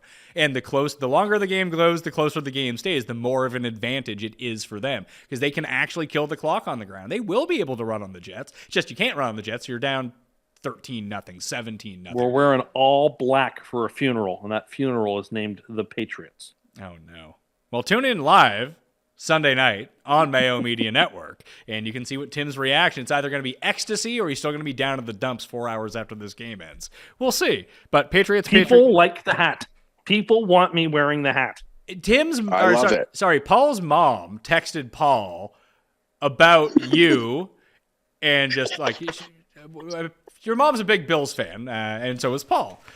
So she gets very upset when you say things like the Jets, the Bills aren't anything because they haven't played the Jets yet. That makes people mad. But by and large, people like to see you happy. They're very happy the Jets are winning. I don't like the Jets, mainly because I like to root against you. I'm happy for you that the Jets are winning. It's the first time, if the Jets were winning every year and they had a run like the Patriots had, it would get really annoying. But they've been bad for so long, I'm happy that you're having this moment. I need this. I know you need this, and I hope it really goes through for you. But I feel like everyone feels the same way about you like that. They're not annoyed with you because it's genuine ecstasy that you have that they're doing well. But then you just push it a little bit too far, and everyone turns on you. Well, I say let them turn. This is what I'm talking about. Yeah, they ain't seen nothing yet. We're still in October. Well, what if they're out of the playoffs by the end of November? Well, if that were to be the case, it would mean they'll have to basically lose all of their games. I'll be coming on there week after week, pounding the table and calling for firings on a daily basis. We told you not to pound the table. I can't help it. I get excited. They'll be clinching the playoff spot at Thanksgiving. They might, Jeff. They might actually. I met him. They might actually do that this year, though, Jeff. The AFC kind of sucks, right? You got the Chiefs and the Bills are very good, but that's in their divisions. That's great. No one in the AFC North has enough wins. No one in the AFC West has enough wins, to clinch. The Jets could easily get to December 1st and have like 9 wins or 10 wins, and then there's an asterisk by our name because we've clinched at that point. Maybe the division's out of reach, but like we could have 10 wins by Thanksgiving, and then we're just on easy street. It could happen. We're that good. It could happen. Both good and lucky that things have like fallen into our path. We happen to be extraordinarily talented. That happens when you draft first in the first 5 picks year after year after year. But like things are breaking our way. Like I wake up every morning. I dream about the Jets 6 times a week. That's all I can think about. There's one question that everyone has now that you're saying that. Do you have Jets beats? No, I do not. No, I am certain. But like, have I played out various Super Bowls in my head? Yes, I have. Have I like laid in my bed at like 4 a.m. and thought about like from kickoff to finish, like Jets versus Vikings in the Super Bowl? Yes, I have. Are you thought about like in your dreams? Did the Jets always play like the most fraudulent NFC team you can think of, so they have a chance of winning? Well, they play the Eagles sometimes. They play the Cowboys sometimes, in what would be the biggest Super Bowl in the history of humanity, New York and Dallas. Like, anyway, just saying, I'm getting excited. It's real now. We're all in black. For you. I'm happy for you. We're all in black for a funeral for Bill Belichick's career in the Patriots season to put them at 3-5 and to bury them. We made Bill Belichick. The thing is, we made Bill Belichick by Mo Lewis hitting Drew Bledsoe out of bounds. We made him. So it's only fitting that we should then basically provide the coup de grace to his career. We bury them at 3-5, and then we're 6-2. And like the NFL looks stupid for not putting the Jets in primetime and not putting the Giants in primetime. Like I said at the start of the year, you have 2 excellent teams in the biggest market, and there's one more primetime game between the 2 teams. That's good planning, Gav. However, will the NFL recover? Well, it's not that they won't recover. It's just that's bad marshaling of resources. Yeah, but people are far more interested because the NFL is putting this on TV and Mr. Unlimited, anything the Jets are up to. Maybe so. I hope they enjoy the fact they don't have the Jets on till week 16 in primetime. They should flex us every week. Our teams have never won anything, that we take the side credit for creating these other winners. Like you can obviously take this Mo Lewis credit. As a Charger fan, my moment in that is we created Kurt Warner. We tore Rodney Harrison in the preseason. Trent Green. Tore Mark Bulger's Trent Green's ACL. Trent Green, yeah. Tore that ACL, which created the grocery clerk.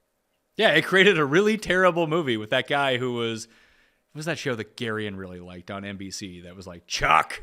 Oh, Chuck? Yeah, Chuck. You know what? Chuck was not that bad. Sure. Yes, it was. Chuck as Kurt Warner in some movie no one watched. Did anyone see that movie? I didn't. I know the story. Why would I go see it? Paul? Bills versus Jets, week 9. What's the line, Top Cat? Yeah, guess the line. Assuming Buffalo crushes Green Bay, and it's in Gotham, probably, if they're favored by 11 over the Packers at home, they'll probably be favored by 7 in New York. I think that's reasonable, actually. I thought you were going to say 3, and then I was going to say no. Drunk. I think if the Jets win this week and the Bills cover their spread, it'll be more than that. Possibly. Depends by how much. I think Green Bay is going to give them a game, though. I mean, if they cover the spread, that means they beat them by more than 11. Yeah, you're right, but I think Green Bay is going to give them a game. Okay, so when you're taking Green Bay, I see. One more game before the break here. Oh, God, Raiders at Saints. All right, let's make this one quick. What's the line? 2, Raiders. Done. Raiders, road dome. I guess I'm going back to my trusty Saints, and you might hear me talk about them on the hammer this week, baby. The Saints who are 2-5 against the spread and have the worst defense in football.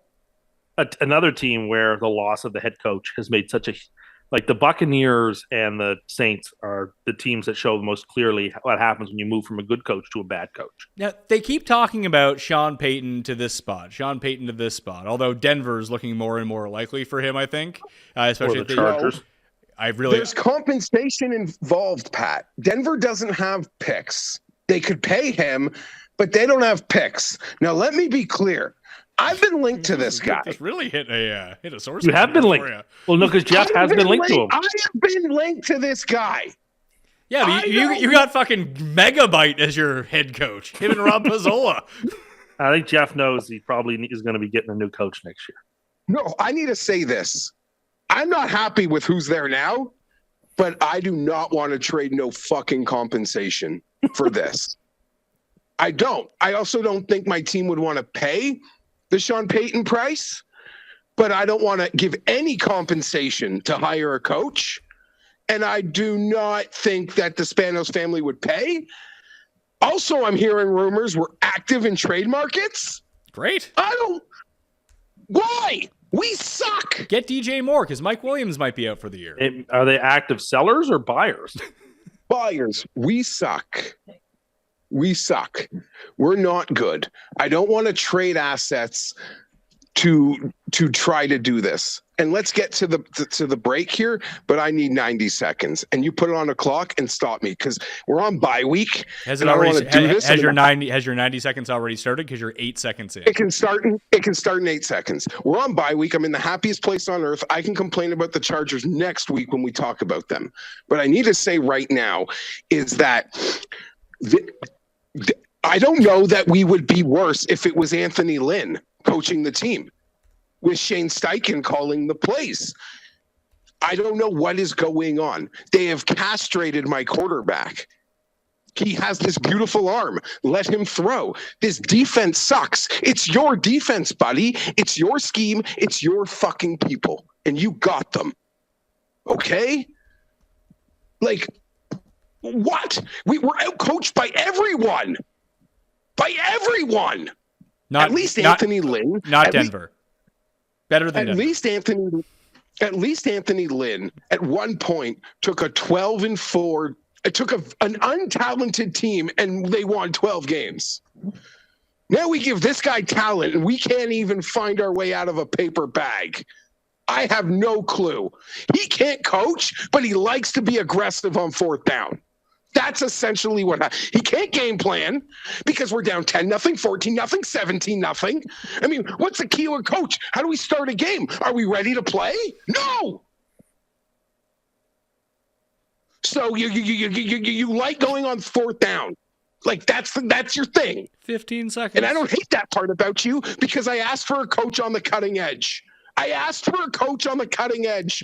I used my equity with ownership to demand a cutting edge coach. But they gave me a guy who doesn't know anything at this point. I don't know. I am so. Tim thinks about the Jets at night all the time. I'm sitting on a bench in Disney trying to figure this out. Somebody in our extended universe, please send us a GIF of Geoff pushing Staley off the Epcot Center, or of him like pushing him off Splash Mountain or something. I mean, no, you guys don't understand. I'm sitting in Disney. I'm on a bench. I'm waiting for the kids. And like Tim, like I lie in bed. It's what I think about. I don't know. I got a boring life. That's my fault. Okay. You can make fun of me for it. But it's what I think about. And I'm sitting in the happiest place on earth thinking, I don't think we'd be worse off if Anthony Lynn was the coach. Doesn't mean Anthony Lynn's a good coach.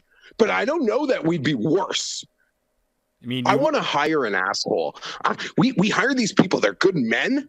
Find me a fucking criminal. Like, give me an asshole. Greg Williams is available. This team needs a real piece of shit as the head coach. We got to change the vibe. You know, when you asked for the cutting edge coach, I mean, you ended up with DB Sweeney as your coach rather than Brandon Staley. And that's unfortunate that they just cast an actor to be your coach rather than actually getting a football mind. Who out of the McVay tree, because there was, the McVay tree was hot for a while, and people still have real big question marks about Zach Taylor, despite the fact that he went to a Super Bowl, although it seems like his adjustments are working right now. Who is the guy that you would want from the Sean McVay tree right now to be your head coach? I'll take any of them. Like I can't be I don't know. You want Kingsbury? No, anyone but this one. Like you want Cliff? I can't. I guess it's Taylor. He does in the end know how to let he went to a guys Super Bowl. play. They're bad coaches who have gone to Super Bowls. Gruden to the Chargers. No, I Let's go. agree. Yeah, But if we're trying to guess- Gruden to the Chargers. Paul's right. Make it happen, universe. That actually sounds like a horrible idea. It is. Rob Forgetting- Ryan to coach the defense, and with Rob Ryan to coach the defense. Forgetting like the reasons he's out of the league, which he should be. Like I wouldn't want that He's an asshole. as my. Yeah, he's a You race. know what Like you need? I don't You need like. Mike Zimmer. He's unpleasant. Mike Zimmer will just stand there and chew his gum and be very unpleasant the whole time. And his 19-year-old, motherfucker- his child bride would love living in California too. Nice weather.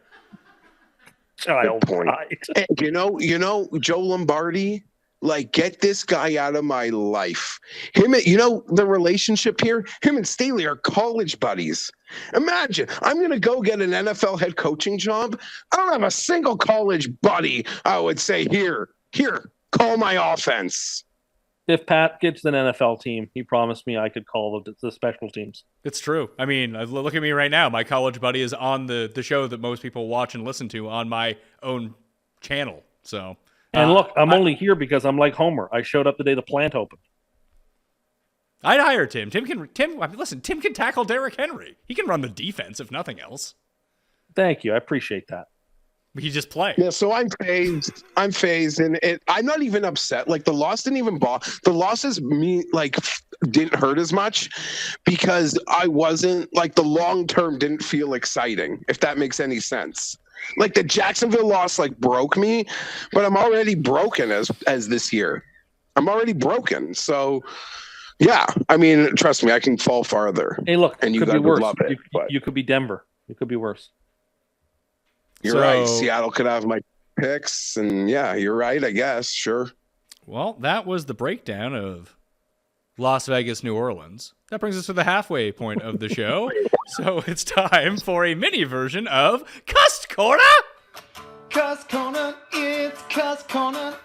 Cust Corner, it's Cust Corner. He's got the hottest takes with the highest stakes. He should be president of the United States, but it's Cust Corner, it's Cust Corner. Cust Corner, Okay, folks. So it's Halloween week. Next time we reconvene, Halloween will have come and gone. So What? now is the time. Yes, next time we convene, Halloween is next Monday. So it will have come and gone. Halloween never ends, man. You're just living but- by the man schedule. That's one perspective. So I thought this year I'd give advice of giving a definitive rank of Halloween costumes and the type of costumes that I recommend you wear. Now, this is only for adults. Sexy cat. Kids can wear whatever they want. It doesn't matter. Like whatever they like, whatever makes them happy. Who cares? Sexy nurse. So the first Sexy thing teacher. I have on the list. No, none of this. None of that. What do you The mean first none of that? thing These is are the only costumes that These matter. are the best characters. First and foremost is obscure characters. These are the best costumes. We're talking Arthur from the Tick. We're talking the Great Gazoo from the Flintstones. We're talking obscure characters that people in the know will know. Question. But not everyone will know. These are the best characters. The two examples that you gave are both cartoon characters. Do they have to be cartoon characters? No, they do not have to be cartoon characters. If you wanted to go as Roy from The Office, that is a good character. How would you even dress as Roy from The Office? Not Dunder Mifflin garage suit I don't with a want to beard. be at a Halloween party and someone hands me their drink to take back to the kitchen. Yes, you do. They would think that you work there. No, Yeah, that's what I mean. If you dress as Kendall Roy to Halloween, you're gonna look, and you're at a No. nice place, He you're gonna look didn't like say Staff. he didn't say Kendall Roy. He said Roy from The Office. Oh, Pam's I just dress ex-boyfriend. as obscure characters from shows or from movies, like that guy from Mulholland Drive that you see in the God. dress as obscure. Those are the best costumes possible. So- people ask you about them, they remember them. Those are the top of the list, top of the definitive ranking is obscure character costumes. Now, when you have to explain your costume to people, you failed. Though. No, I disagree. No, I disagree. I completely agree with Geoff on this one. So the ones that I've seen that you're referring to, but then they just became very commonplace over the last 10 to 15 years or so, and it seems to have persisted because I still see them every single year.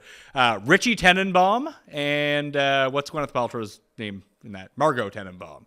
Yeah, those great two characters. But a lot of people dress up as those two because they're really easy.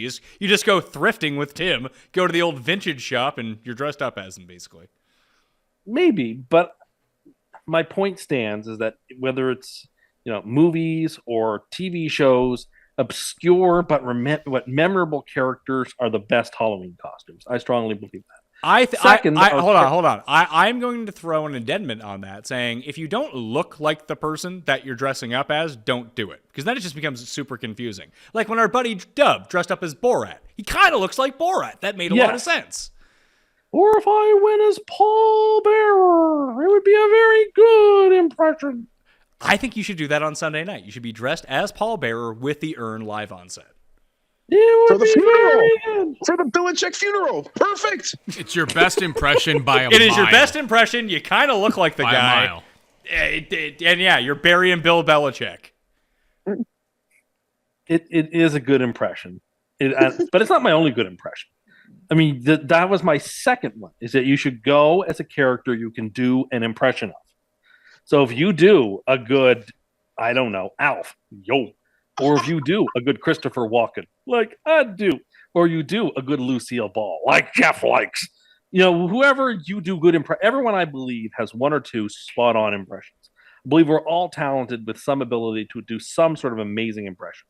You could go as that person or character.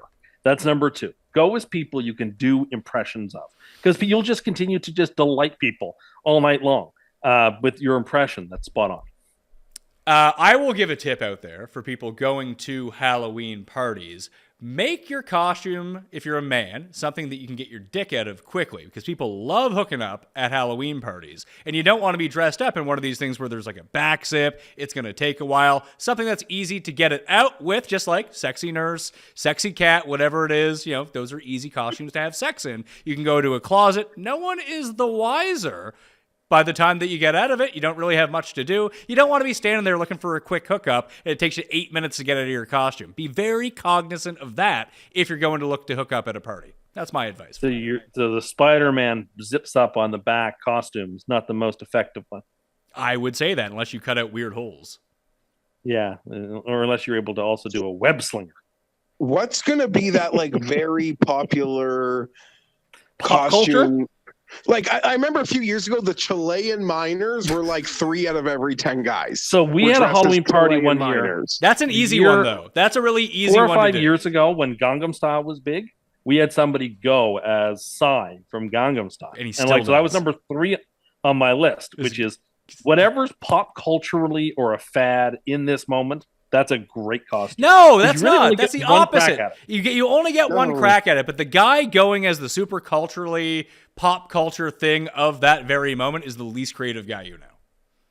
Least creative, and here's the problem, Tim. Here's the problem.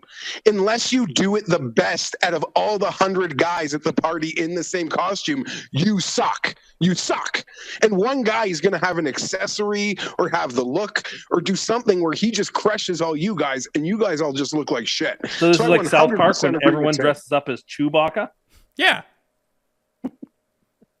Well, I just think I've always enjoyed the like when Sharknado was big and somebody went as Sharknado. Those are horrible costumes. I like pop culture-y fad costumes. I think they're great. They're discussion pieces. When you see the photos a year later, you can immediately remember what year that Halloween party was because that came out that year. That must be why that person went as that.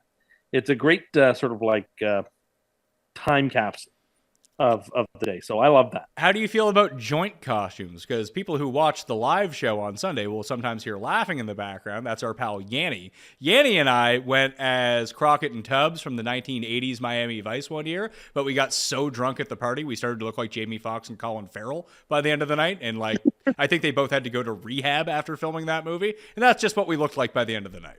I think joint costumes are fantastic. I love them. They're also on my list. Joint costumes or couples costumes. I have been places where people dress up in exactly that way. And it is fantastic. Where I've seen photos and it's fantastic. That's also on the list. Be creative. There's nothing more dour than the person who glumly says, I hate Halloween. It's for suckers, blah, blah, blah. Like, if you have that opinion, you're welcome to have it. But, like, no one needs to know, right? Like, don't dampen other people's excitement for the holiday. Like, hey, listen. If I am having a Halloween party, I don't give a shit if people don't come in a costume. It does not bother me. Oh, you don't have to come. And I'm not saying no. that. You can still come in a costume. You can still come. You don't have to wear a costume. I agree, but then don't just show up and say Halloween is stupid, and like don't you know what I mean? Like you don't like denigrate the whole costume experience. You don't have to wear one. No, that's fine. I mean, the only person in danger of doing that is you being a hipster. I am not. I dress up in my Halloween costume the other 364 days a year, but not tonight. It's stupid. You're so corporate, man. That's you. I had a soc professor who came to class once wearing a suit and tie. It was a Halloween, and he's like, "Oh, I'm not a slave to the man, so this is my costume today. It's the only time of year I'll ever wear a suit." And I just remember thinking, if I didn't need this class to graduate, I'd drop this so fast. Paul, you were going to say. So why? So I just think. Oh, Paul.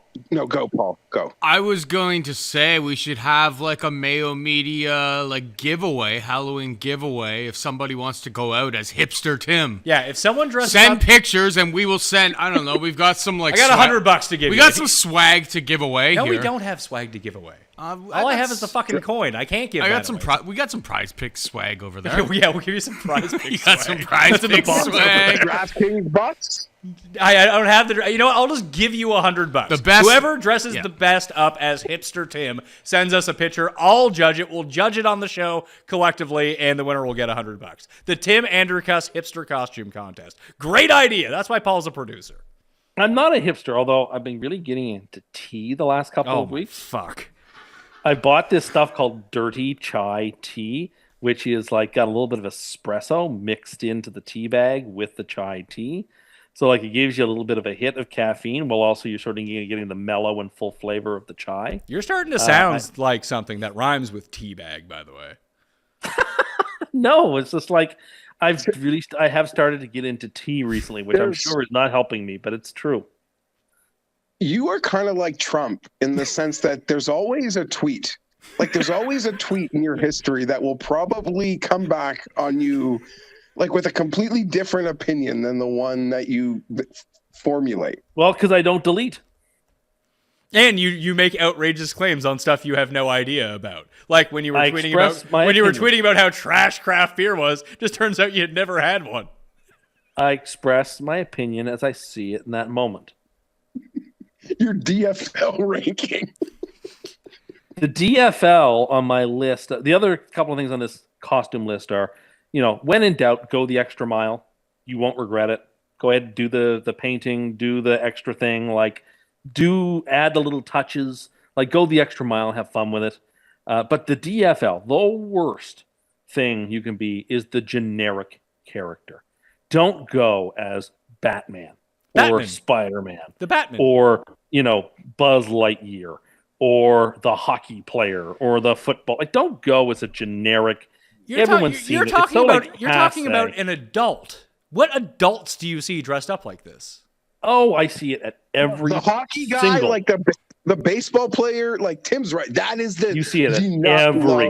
How many adults do you know that are dressing up as Spider-Man or Batman?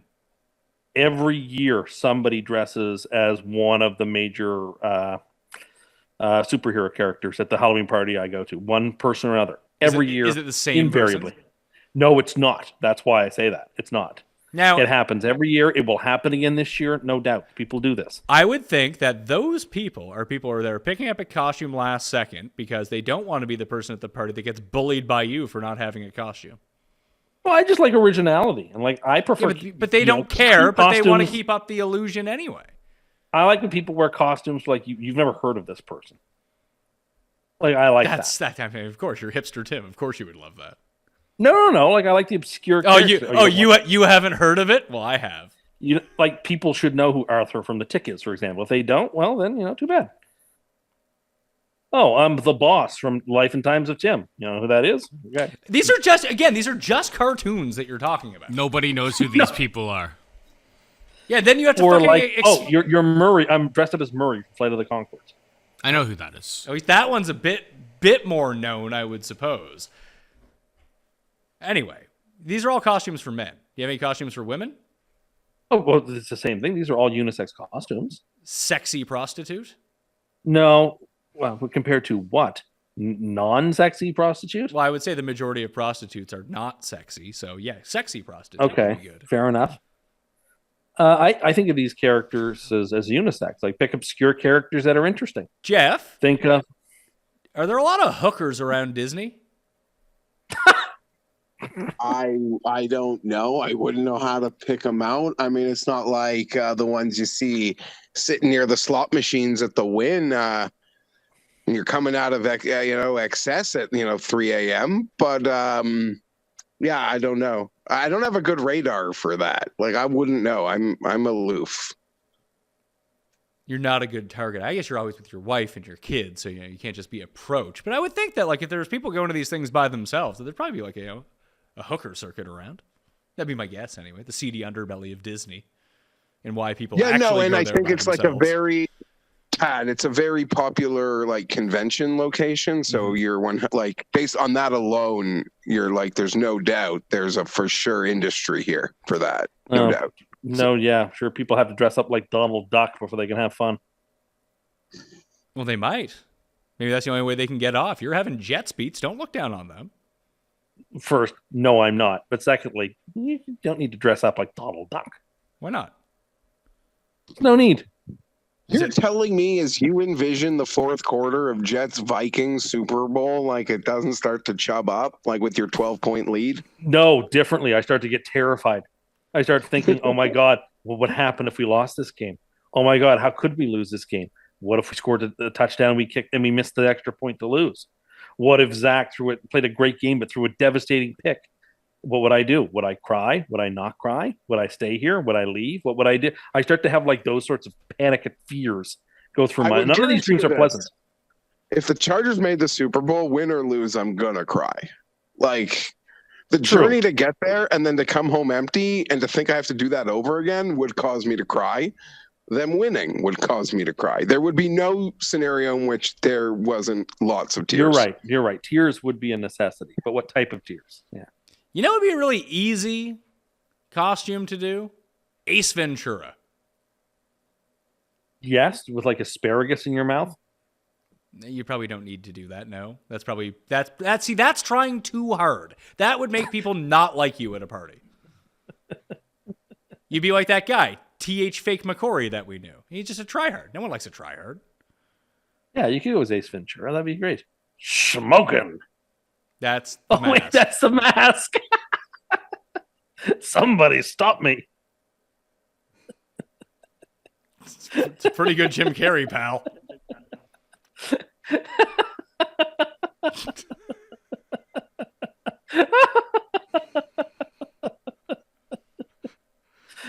Smoking. No. Somebody stop me. That's Ace Ventura, right? You nailed it. Okay. That's pretty good. It's an easy costume, is what I'm saying. Like you like, what are you going as for Halloween? I haven't decided yet. I'm between a couple of different things. Give us the short list. Well, I've got this like really cool dark robe that I wear sometimes that you can accessorize. So you can be the dude? No, not that type of robe. It's sort of like a cloak, like a wizard's cloak.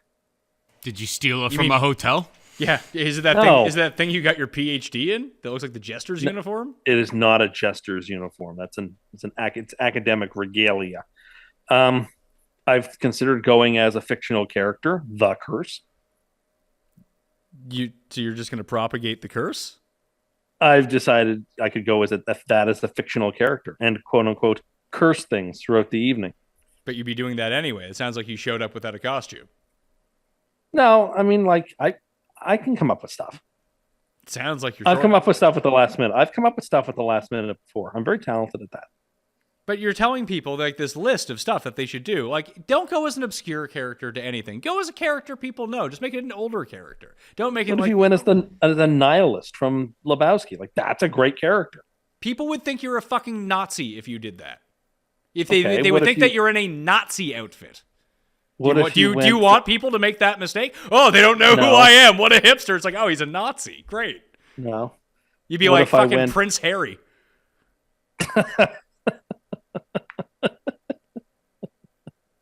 What if I went as Eric Bana's character from The Castle?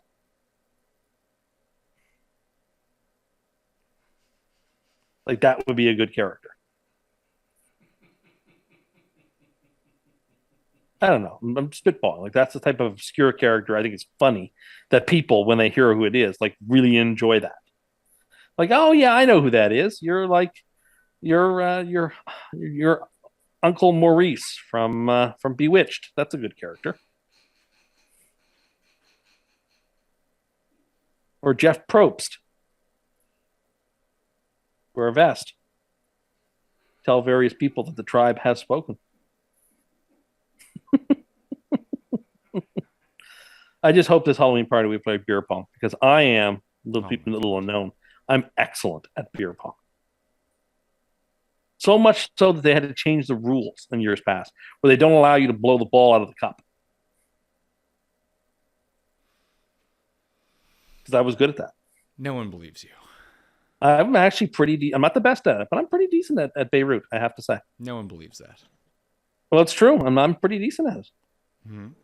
Can this be corroborated by anyone besides you? I'm sure other people will say, yeah, Tim is actually pretty decent at it. I will throw that out there to the group right now, and I'll have an answer by the end of the show. How about that? Okay, I think they'll tell you that, yeah, he's not too bad at it. Okay, good news. Let's move to the afternoon slate of games. Not bad, actually. Tennessee at Houston. Houston is a 2-point underdog to the Titans. 40.5. Well, Geoff, what am I missing with this? Why would I be betting the Texans to win this game? I have no idea. That spread makes no sense to me. Do you think it's because the Texans are such a popular team that they have to get extra points on their spread every time? No, nothing. Stop it. None of it makes sense to me. And as we sit here in a world of analytics this and analytics that, the man-led, Mike Vrabel-led Titans just continue to roll on. Like, it just, I don't know. I think I need a man as a head coach. And a man who would cut his dick off to win the Super Bowl. But not go 4th and an inch at midfield in the playoffs. He'll learn from that. This is a Titans auto. They are on such a vibe. I'm so mad I faded this team in the offseason. They're once again doing everything they always do, and I feel like an idiot. I'm taking the Titans. It's a super lock potential game for me. I'm taking the Titans as well. They were the only team I actually won money on last week. I don't understand the spread, and every time this year when I get to this spot and it's a spread I don't understand, I just take the side that I don't understand because I must be getting duped. And then the most logical side ends up winning. Like, Tennessee is the logical side of this game. So I was going to say, a lot of games this year where people say, oh, it smells, so I'm going to take the other side. I feel like that has not been happening. Like, no, the very public side, like the Jets, prime example last week. The most public of public side. Last week. The Jags last week. Seahawks last week. Yeah, and like it just seems like week after week after week that just like a line smells bad, but like the public side comes in. So I like the Titans at the start of the year. I'm sticking with them. I like the Titans here too. The line did perplex me too. It should be like 5.5, 6. Giants at Seattle. I am blindly taking Seattle in this game. What's the spread? 3? Sure. 3. Sure, that's probably too many points now that I look at it, but whatever. I'm taking the Seahawks here. I'm just betting against the Giants until they stop covering spreads. This is pissing me off at this point. Spite betting against the Giants. They're not good. Although Dable's going to win Coach of the Year. Although he's not the favorite. Last I looked, Sirianni was. Yeah, Daboll's going to win Coach of the Year. I think he should too. After the Eagles go full Cardinals on us. Though when I looked at DraftKings Sportsbook earlier just to play around to see what his odds were, like he wasn't even on the board, which maybe that was just a glitch or something. He's probably the first or second name. I'm looking at it now, he's not even on there. Really? Which is like, yeah, like it's Sirianni plus 125, then Saleh 10-1, McDermott 20-1, Carroll 20-1. Like I'm just looking at it, I don't see his name. It must just be like maybe they took his number down. It's going to come back up later. I don't know. That's a trap. They want to like leave a bet up without the winner. I guess. Savvy move. That's how you beat the public. Don't put the winner on it. Anyway, yeah, I'm with you all on this one. You're taking Seattle? The comments aren't. Yeah, taking Seattle. I mean, I say you all. I assume Jeff's with Seattle. Having watched Seattle in depth last week, that was not a fluke win. Seattle earned their stripes in that game. Hey, Seattle's D has played well 2 weeks in a row now. And they can run the ball. And Gino is not turning the ball over. You do all those things, you become a very difficult team to beat. Only the very best teams can beat a team that does that. It's funny because both these teams kind of play the same way, except for Gino. Gino can do more as a quarterback than Daniel Jones can, at least through the air.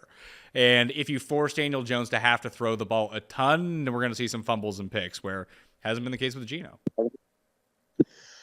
Mark Sanchez called the game, Tim, and he spent the whole game like obsessing over the Gino today versus the Gino that he met as a rookie, second year player that you know, unfortunately had to experience. Yeah. He's incredible. Like, you just watch his head move, like in the pocket. Like he gets to his fourth progression and then makes the perfect play. He's going to be franchise tagged quarterback at the end of the year. He's going to steal your comeback player of the year award from you. Yeah. Oh yeah, I guess he could. That's very much in play here. But what's he coming back from? Well, that's the other part of the argument, which is kind of unfair. I picked the injured guy to come back and play well. You got lucky that they took Brian Robinson off the board as eligibility as it is. Why, he was on the guy that the guy NFL fans don't really know, but he got shot, is supposed to be come back. I don't know. It's a popularity award, so it's Gino or Saquon. But I'm the comments or the giant followers in our community, Pat, are not going to like it because they keep chirping at us. They keep chirping that. I guess they should want us to stay away now. So let's make it a trifecta. Seattle. At this point, you're right, Pat. It's almost like I have to blindly fade the Giants because they've cost me so much. Giants fans are so much worse than we are because Giants fans have had some real success over the last decade, and they're far more entitled and far more petulant. We are just Jets fans. We're just bundles of joy. We're different. You feel bad for us.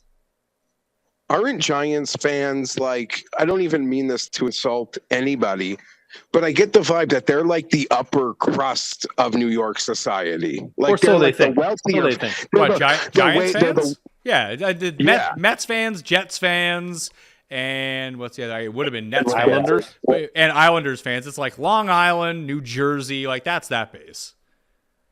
So I just mean Queens. It seems like Giants fans, I don't even mean this. They just, they have, seems like well-paying jobs, and they probably live a life of entitlement. So I'm not surprised that they feel entitlement towards their football team at all. And I'm happy for them. And, we'll as Charger fans, the great thing is some teams played so bad last week that are good that things have gotten forgotten in my little orbit. But I don't forget that this could have been my head coach, and obviously we make every wrong decision. So a head coach you requested, a head coach you requested personally. It was the cutting edge coach that I did tell ownership would be my first choice. Yes, you're right, Tim. Well, I always enjoy it when people tell me that they're fans of teams and then they tell me about their team. And I assume that they have to come to the internet to tell me how wrong I am about their favorite team, because obviously their favorite team is the best. I assume these are the same sort of adults that pick their nose and eat the boogers. That's when I read it, that's what I envision of these people are doing. Maybe that's not the case and you're watching out there and you're like, well, that's not me. But that's who you are. Just remember that when you're commenting on the internet. That's what I see, at least. Maybe I'm alone on that. But however, if you want to give us a comment on iTunes after giving us 5 stars, that's fine. Apple Podcasts. iTunes doesn't exist anymore. Or Apple Podcasts. Just maybe give a comment after we get 5 stars. Yeah, you can just be like, 5 stars. I eat boogers. I like the Giants or something like that. I'd be like, we don't really care what you write. That makes it just needs to be the 5 stars. I completely agree. We're not reading it. Not reading it. I mean, I do read it to do the giveaways sometimes. Okay. But 5 stars. That's what we need. I get my assistant to do it, but that's me. I'll pretend like I read them. That's easy stuff. But yes, no, the people who are like, Although the Colts fans, when we were talking about it last week, got a lot of comments from the Colts fans. Like, do Colts fans know they're really bad? And they were like, yes, we know we're really bad. You mean Eric? No, it wasn't Eric. I didn't hear from Eric on the matter. But he's a Lions fan, isn't he? He does love every team. You think he likes the Colts best, but Yeah, he is a fan of, I'm a fan of every team. Washington, oh my God, Washington and Indy. Heineke versus Ellinger. That's great. That sounds like a lot of fun. 3 is the spread for the Colts. Commanders +3. I think having the new QB rally around the flag, rally around the coach thing is enough at home to give Indianapolis the win here. Not having Matt Ryan in there, just as not having Wentz in a game was such a big boost for the Commanders last week. Well, I mean, they still don't have Wentz, so that's helpful. But not having Ryan is even more of a boost for Indianapolis at home. I'll take the Colts. Your contention that it was such an upgrade over Wentz because all Wentz tried to do was turn the ball over. That's all Heineke tried to do in that game was turn in the first ball. half. Sure. In the first half. And listen, I didn't hear, he only ended up turning it over once, but I didn't hear anything from you. Like you had that like slander against Tua about, oh, he's just so bad. All he tries to do is turn it over. Heineke tried the same thing and Green Bay couldn't hold on to the ball. Okay, but nobody's out there saying Heineke is a revolutionary quarterback. Point me to one person who has said that Tua is a revolutionary quarterback. Oh, for years people were trying to point me to one. Just give me Tua. give me a name of anyone who's ever said that. I mean, there was literally the whole tank for Tua approach. Sure. That went on Then he didn't go number 1 because he got hurt. Like I invite you to spend some time on Dolphins Reddit a month ago. These are the sort booger of eaters, Tim. Tim. These are the booger eaters I'm talking about. Oh no! Anyway, there's a lot. So of how would you describe those people? The people that comment on Dolphins Reddit or any Reddit forum, realistically. What do you think that these people are doing? No, Reddit's the front page of the internet. Yeah, I mean, these are a bunch of fucking sensible incels, people. is what they are. Just I don't think mom's basement, mad at the world that no one will sleep with them. They're like, I need to go on the line and talk about the Jets and the Dolphins. Or maybe the Chargers. I don't know. You think Geoff is on fucking Chargers Reddit? Not a chance. No, but I give him blow-by-blow updates of what goes on Chargers Reddit. So it's as if he was on it. But he's not asking you for that. You just present that to him. I think he's interested. Geoff? I am not. I've never once asked. Have I ever asked you what the vibe on Reddit was like ever about the Chargers? I don't think so. I don't know whether you have or not. That's a good question. At least you're not doing the posting on it. You're just being a lurker. That's fine. Yeah, no, I'm not for posting. But I checked. People are fired up on Chargers Reddit for Ryan Ficken. You know that, Geoff? My special teams coordinator? Because he got the Chargers to 9 in DVOA special teams. You know what? Based on where we've been, I guess you could say that is the lone bright spot. I could piggyback Tim's argument. I'll take the Colts. Maybe they can run the ball instead of putting it in a quarterback's hands. Chances that this game just ends as a push? High? Sure. I like that they put it on at 5 o'clock for no reason. There's no reason this game in Indianapolis needs to be on at this time of day. Okay. Make us have to watch it. Oh, everyone's going to be watching Niners at Rams. Rams, 1.5 dog at home. They never beat the Niners in the regular season, yet, got to the Super Bowl last year by beating the 49ers. So these stats of San Francisco always beats the Rams are kind of misleading when you think about it. But here we are, Rams coming off a bye, an entire week for Christian McCaffrey to get integrated into this offense. Debo and Juszczyk are both hurt right now. I don't know if they're going to play in this game, and I guess Trent Williams is back, so he is going to play. I don't know what to make of it. Like everything in you were talking that you think that the Cardinals are going to win the West. The Niners are still currently the favorite. No one believes in Seattle. It really feels like no one believes in the Rams anymore, probably with good reason. But if you stacked up like Tampa, Green Bay, and the Rams, I would have the Rams above Green Bay still. Definitely. I have the Rams above both those teams.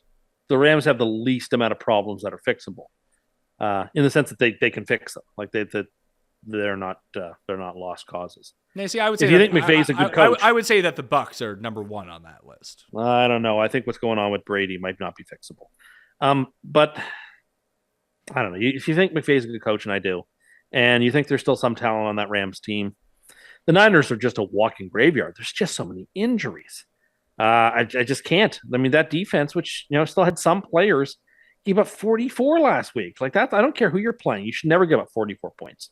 That's ridiculous. And then to flip around and now to play the Rams coming off a bye, I think this spread is wrong. Both Chris and I were flabbergasted at this number on Sunday night. It didn't make a lick of sense to either of us. We both like St. Louis. I like the Rams in this spot. St. Louis. I think they win by 4 or 5 or 7. I like the Rams quite a bit here. Give me the Rams. They're on the teaser. Oh, they're on the teaser as well. You're teasing them they're teasing them up to 8? Yeah. You have 6 games on this teaser? I do. You didn't learn your lesson from last week? There's just so many free teases to be had this week. Geoff, I just got a text response. I just asked, is Cust good at beer pong? It's just like, he's not. He's the worst. Why? Did he claim to be great? It was just the response. Who said that? I got. Who Butts. said that? Tim Who Butts. said that? Tim Butts said that. First response. I am good at it, though. I am good at it. I mean, he is saying exactly what you're doing. He's the worst. Lol. Why does he claim to be great at it? I am great at it. What? Say that again. I am great at it. I find it hard to believe. Put it that way. After I'm seeing very you coordinated. No, you're not at all. And my advantage is I get into these games with people at parties. They're far more intoxicated than I am. Yeah, because you're playing beer pong with water, No, and you're still losing. Well, I'll do it with like a White Claw. I wouldn't do it with a Crafty. I'm not wasting that on beer pong, but like White Claw or something. Although this might be a Southern Comfort Halloween party. I'm not sure yet. You're gonna put liquor into your beer pong cup. Well, we always put just water in the beer pong cup, and then you have to just do a shot of whatever you're drinking. What are you playing with? Like my kids? What the fuck is this? Well, I don't want people's dirty friggin' hands reaching into the cup. You are goodness knows what they've fucking touched. Disgrace. You are banned from any table that I would ever play beer pong at. If you're you don't want people putting their fingers into something. We don't want you playing. When their you know fingers what? Are dirty. You know what? Next time I see him, I'm gonna take my fingers and just jam them in your mouth and see how you like it. I wouldn't care for that. Well, too bad. It's gonna happen. That's very germy. You don't have the guts. Oh, really? You want to test me? You don't have the guts. Deal. I don't know what you mean, deal. No, I'm gonna make sure to get it on camera too. You don't have the guts. Okay. Wrong person to be playing chicken with, pal. I disagree. Okay. Geoff. If I'm a crazy person, as you say, no, you're an insane. Then I won't blink. You're an insane person. And we all know you're going to go. You're going to go like that. You're going to be like, I know how it goes. There's a Halloween costume. Joe Davola as that clown. Pagliacci. You'd be dressed as Pagliacci. Sort of. Considering which is also a great. How would people know that you're Joe Davola dressed up as someone else? Because I'd walk up to you and say, "Hi, Jerry," and then you'd know. Tim's such a germaphobe. See, Geoff gets it. Tim's such a germaphobe, and it would be very easy to it's very easy to throw you off in any of these types of situations. I know. I might stick my finger. Up my lick your ass fingers, lick your hands, and then go walk at him with your hands forward. He's gonna cower away and run away because he hates germs. I don't cower. I'm not a germaphobe. I just don't like dirt. Well, put it this way: when he comes dressed up as Paul Bear, I'm giving him the fucking mankind mandible claw on set on the Sunday night show. Promise. You'll regret that. Well, I mean, the only way I'll regret it is when you have a spaz fit, fall out of your chair, break your neck, and I'm on the hook for it. As you said on the show last week, you have very bad liability insurance. It's true. But if I give you the mandible claw and you're knocked out, I'll drag you out into the road. We'll delete the tape. I'll take San Fran. Okay, good news. Green Bay and Buffalo. Buffalo's favored by 11 at home against the Packers. The only time ever that Rodgers has been a double-digit underdog in his career. Don't care. Give me the Bills at home. Big-time route. I don't know. I think this is like a kitchen sink. Everything that the Packers have, throw it at it, noble fight, lose it close, maybe even lose in overtime sort of thing. I think the Packers give them everything they got. It's a real dogfight, and the Bills win by 3 or 6.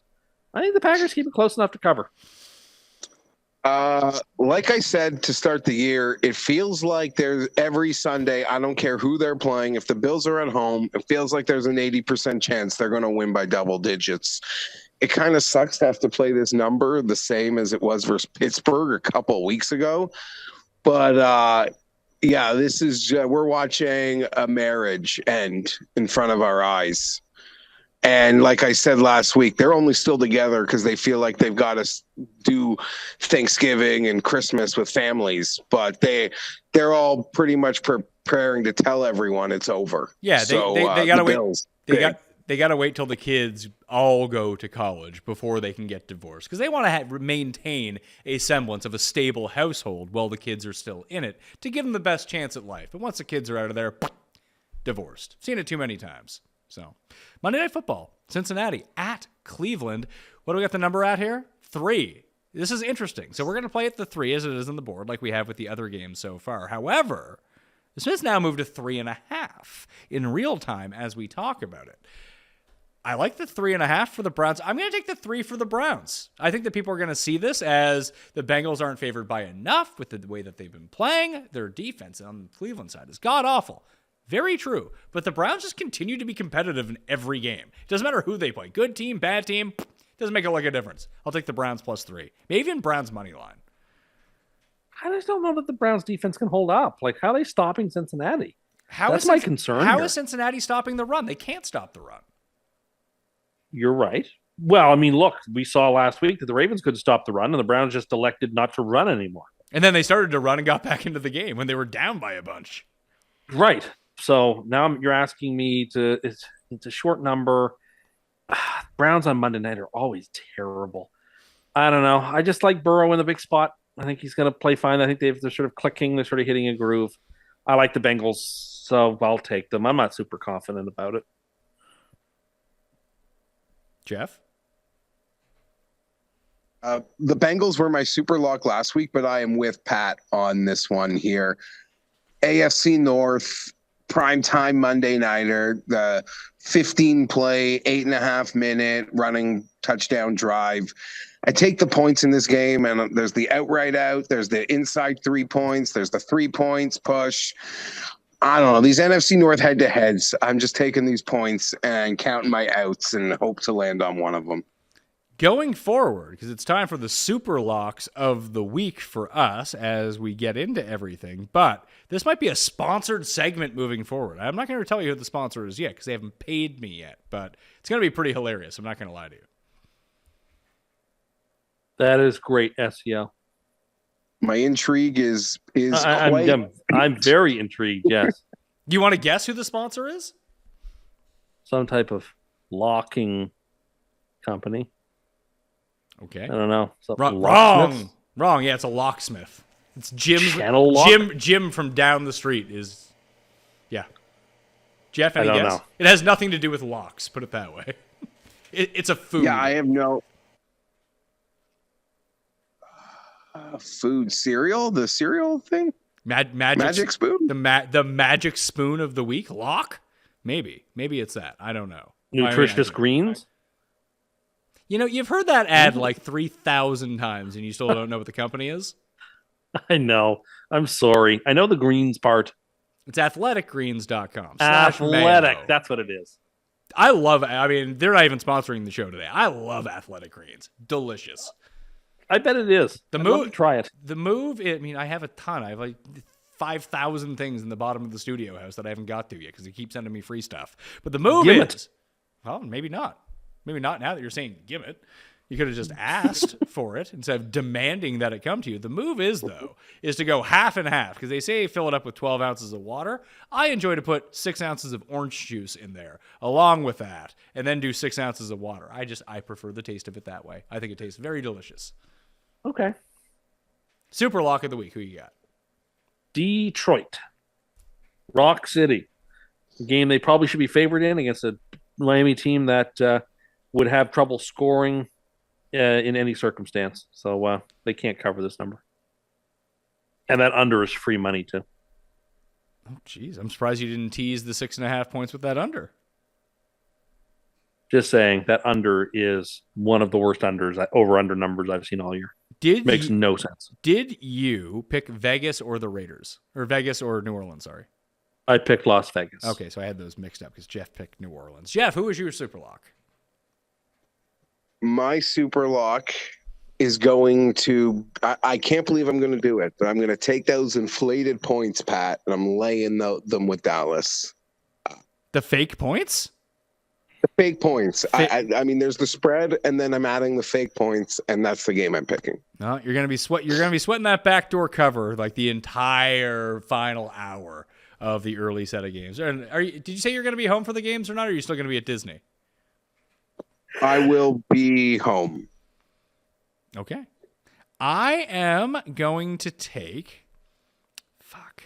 I have it down between Atlanta and Tennessee, the two teams that were my gold and silvers last week. I'll take Tennessee -2 against Houston. I just think they win the game. If I think they're going to win the game, they should be able to cover the 2. No more Survivor picks, but Tim, would you like to recap your free money 6.5-point teaser this week? Yes, Philadelphia, Detroit, Arizona, the Jets, and the Rams, and the Bills. Oh, the Bills are on it too. No. The Bills not on there. No. Eagles, Lions, Cardinals, Jets, Rams. That's what we've got here. What does that pay on a 6.5-point teaser? That is paying plus 350. Okay, so you get almost half your money back here. So that'd be good Almost news. half your money back. Remember, people, for Halloween, buy full-size chocolate bars. That's what the kids want In on Halloween this night. Economy? That's what they want. Tim Too Rich Exactly. is giving Brighten out... their spirits. Oh, yeah. Put yourself in debt by buying full-size candy bars, Tim. Full can of pop or a full chocolate bar. That's what the kids deserve on this Halloween. If you can afford it, if the financials allow for it, you should do it. You'll never regret it. Paul did it last year, and he felt great about it. You should do it too. Did anyone come to the door, Paul? There was like 3 people, and then I got fat because I ate way too much candy over the next 2 months. So that's the thing. You got to hedge against the people coming for yourself with the small candy bars. Yeah. And what you can do is you can just give out 3 of them at once instead of just 1 at once. If you know that people aren't coming all of a sudden, and then full size. Let's see, how many full size candy bars have you ever given out in your life? Well, where I am, Zero. The building doesn't, Zero. You're a whole but if lot. I live somewhere, you're a whole lot of talk. If I were in a circumstance where I could give them out, I would. You can go to your lobby of your building and go hand it out. Yeah, but then no one would know it was me. You can sit there and hand them out. No, I'm not going to do that. So you don't actually want to do that. You want other people to Well, do it's a Monday night. I have things to do. Like what?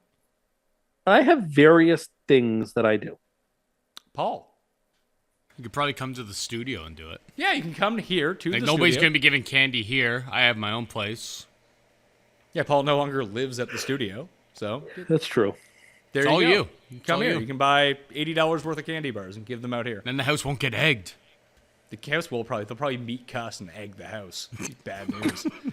Anyway, that will do it on the Pat Mayo Experience. Again, you can get the show early by subscribing to the newsletter that's down in the description. The Listeners League is down there as well. Geoff will be back at home next week, I think, at least. And we'll get him back on the vidya. But this was a lot of fun. Geoff, thank you for taking time out of your vacation to do this. I appreciate it. No problem, Patrick.